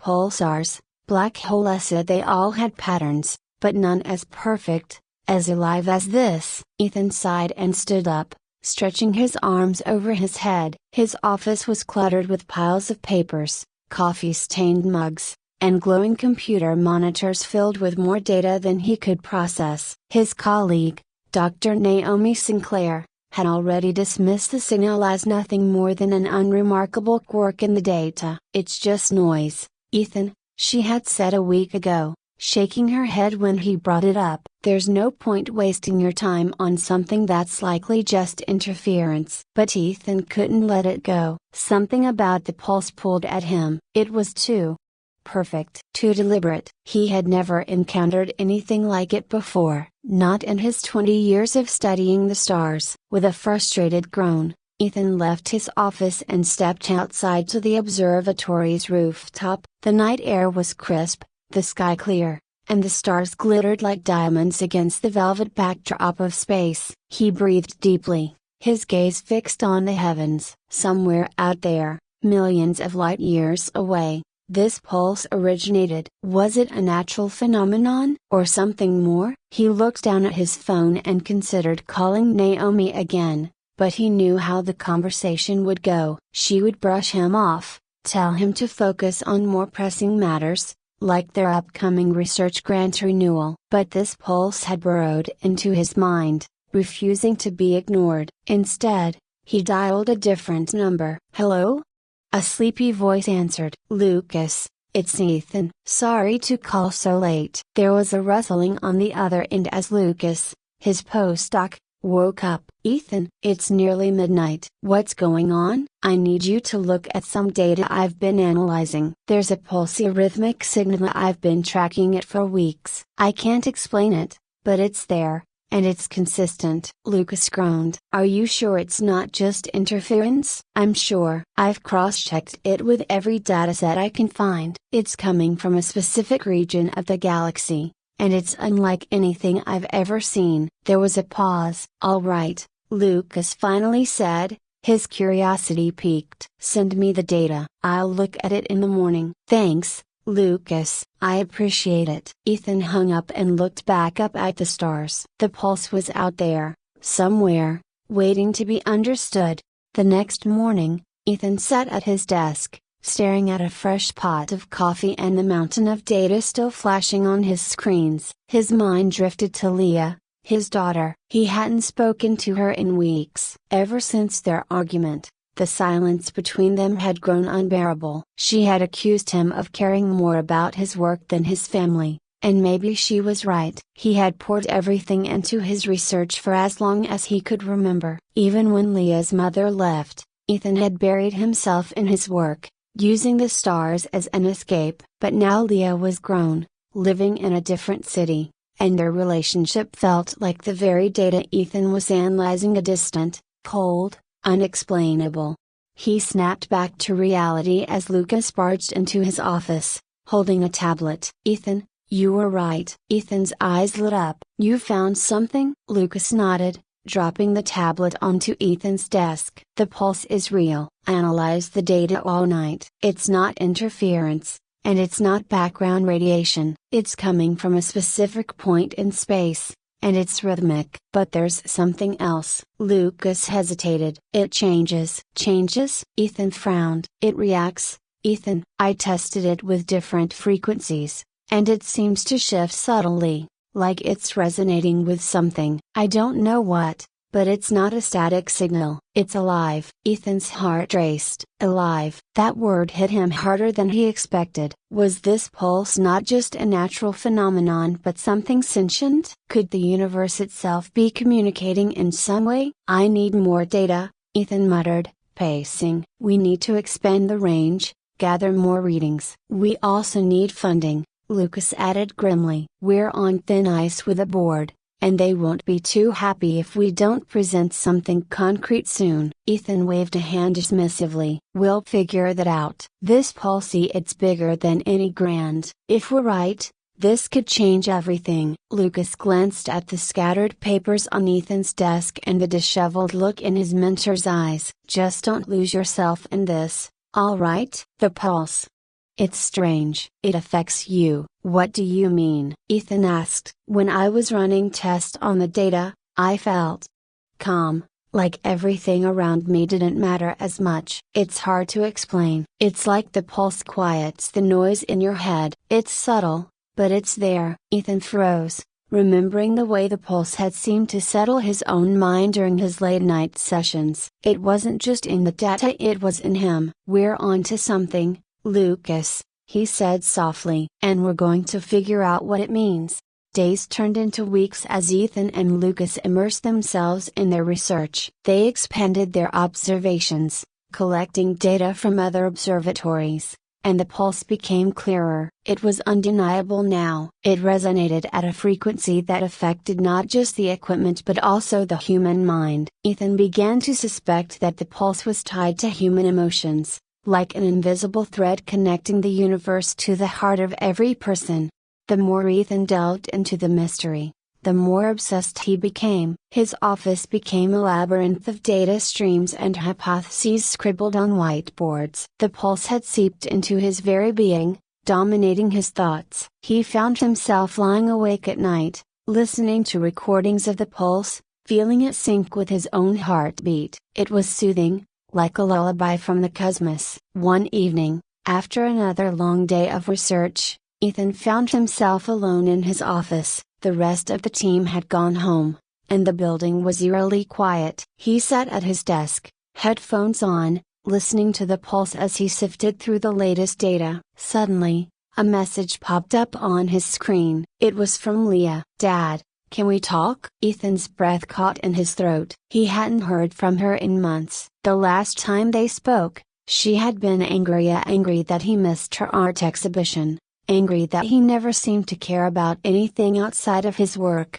"Of course," he typed back, his fingers trembling. "I've been meaning to call." There was a pause, and then her reply came. "I'm sorry I was so harsh. I feel like you're so far away sometimes. Even when we're in the same room, you're miles away, lost in your work." Ethan's chest tightened. She was right. He had spent so much of his life chasing the stars that he had let his own daughter drift away. "I'm sorry too, Leah. I've been a terrible father. I don't know how to fix that, but I want to try." For a moment, there was silence. Ethan held his breath, waiting for her response. When it finally came, it was like a lifeline. "I want to try too."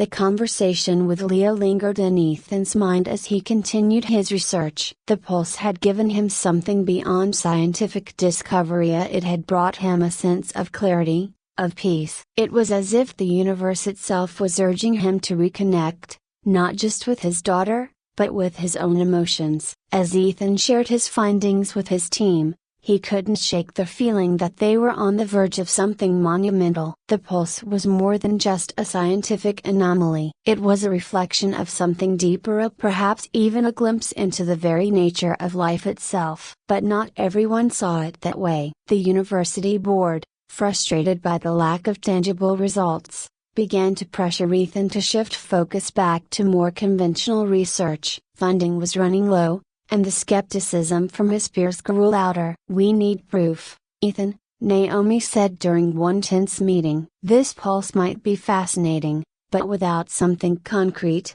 we're going to lose everything." Ethan nodded, though his mind was elsewhere. He knew they were on the cusp of a breakthrough. He could feel it. But proving it to the world, that was another challenge altogether. Ethan sat in his office late one evening, staring at the data on his screen. His mind was swimming with thoughts of Leah and the progress they had made, however small. The pulse was still running through his head, steady, rhythmic, like the beat of his own heart. The more he listened, the more he felt connected to Ida, not just as a scientist but as a human being. There was something deeply personal about the way it seemed to calm him, how it made everything else fall away, leaving only the pulse and his own breath.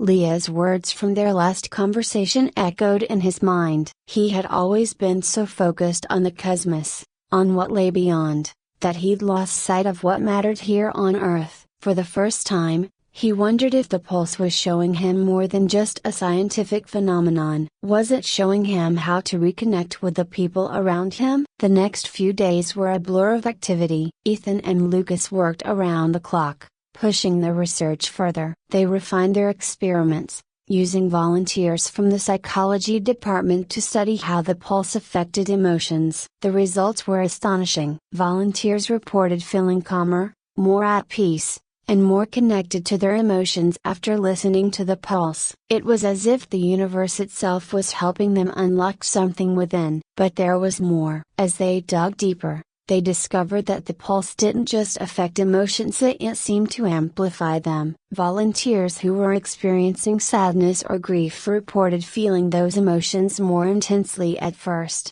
only for the pulse to soothe them, like waves crashing against the shore and then receding. It was a cycle, a rhythm that reflected the ebb and flow of human emotion. Ethan was fascinated, but also cautious. The pulse was powerful, and he wasn't sure if they fully understood its potential. As more volunteers participated in the experiments, one, in particular, stood out: a veteran named Marcus who had been struggling with PTSD. Marcus had been hesitant at first, but after a few sessions, he opened up to Ethan and Lucas about how the pulse made him feel. "It's like, I don't know how to explain it," Marcus said one afternoon, sitting across from Ethan in the lab. "It's like the pulse gets inside my head, and all the noise.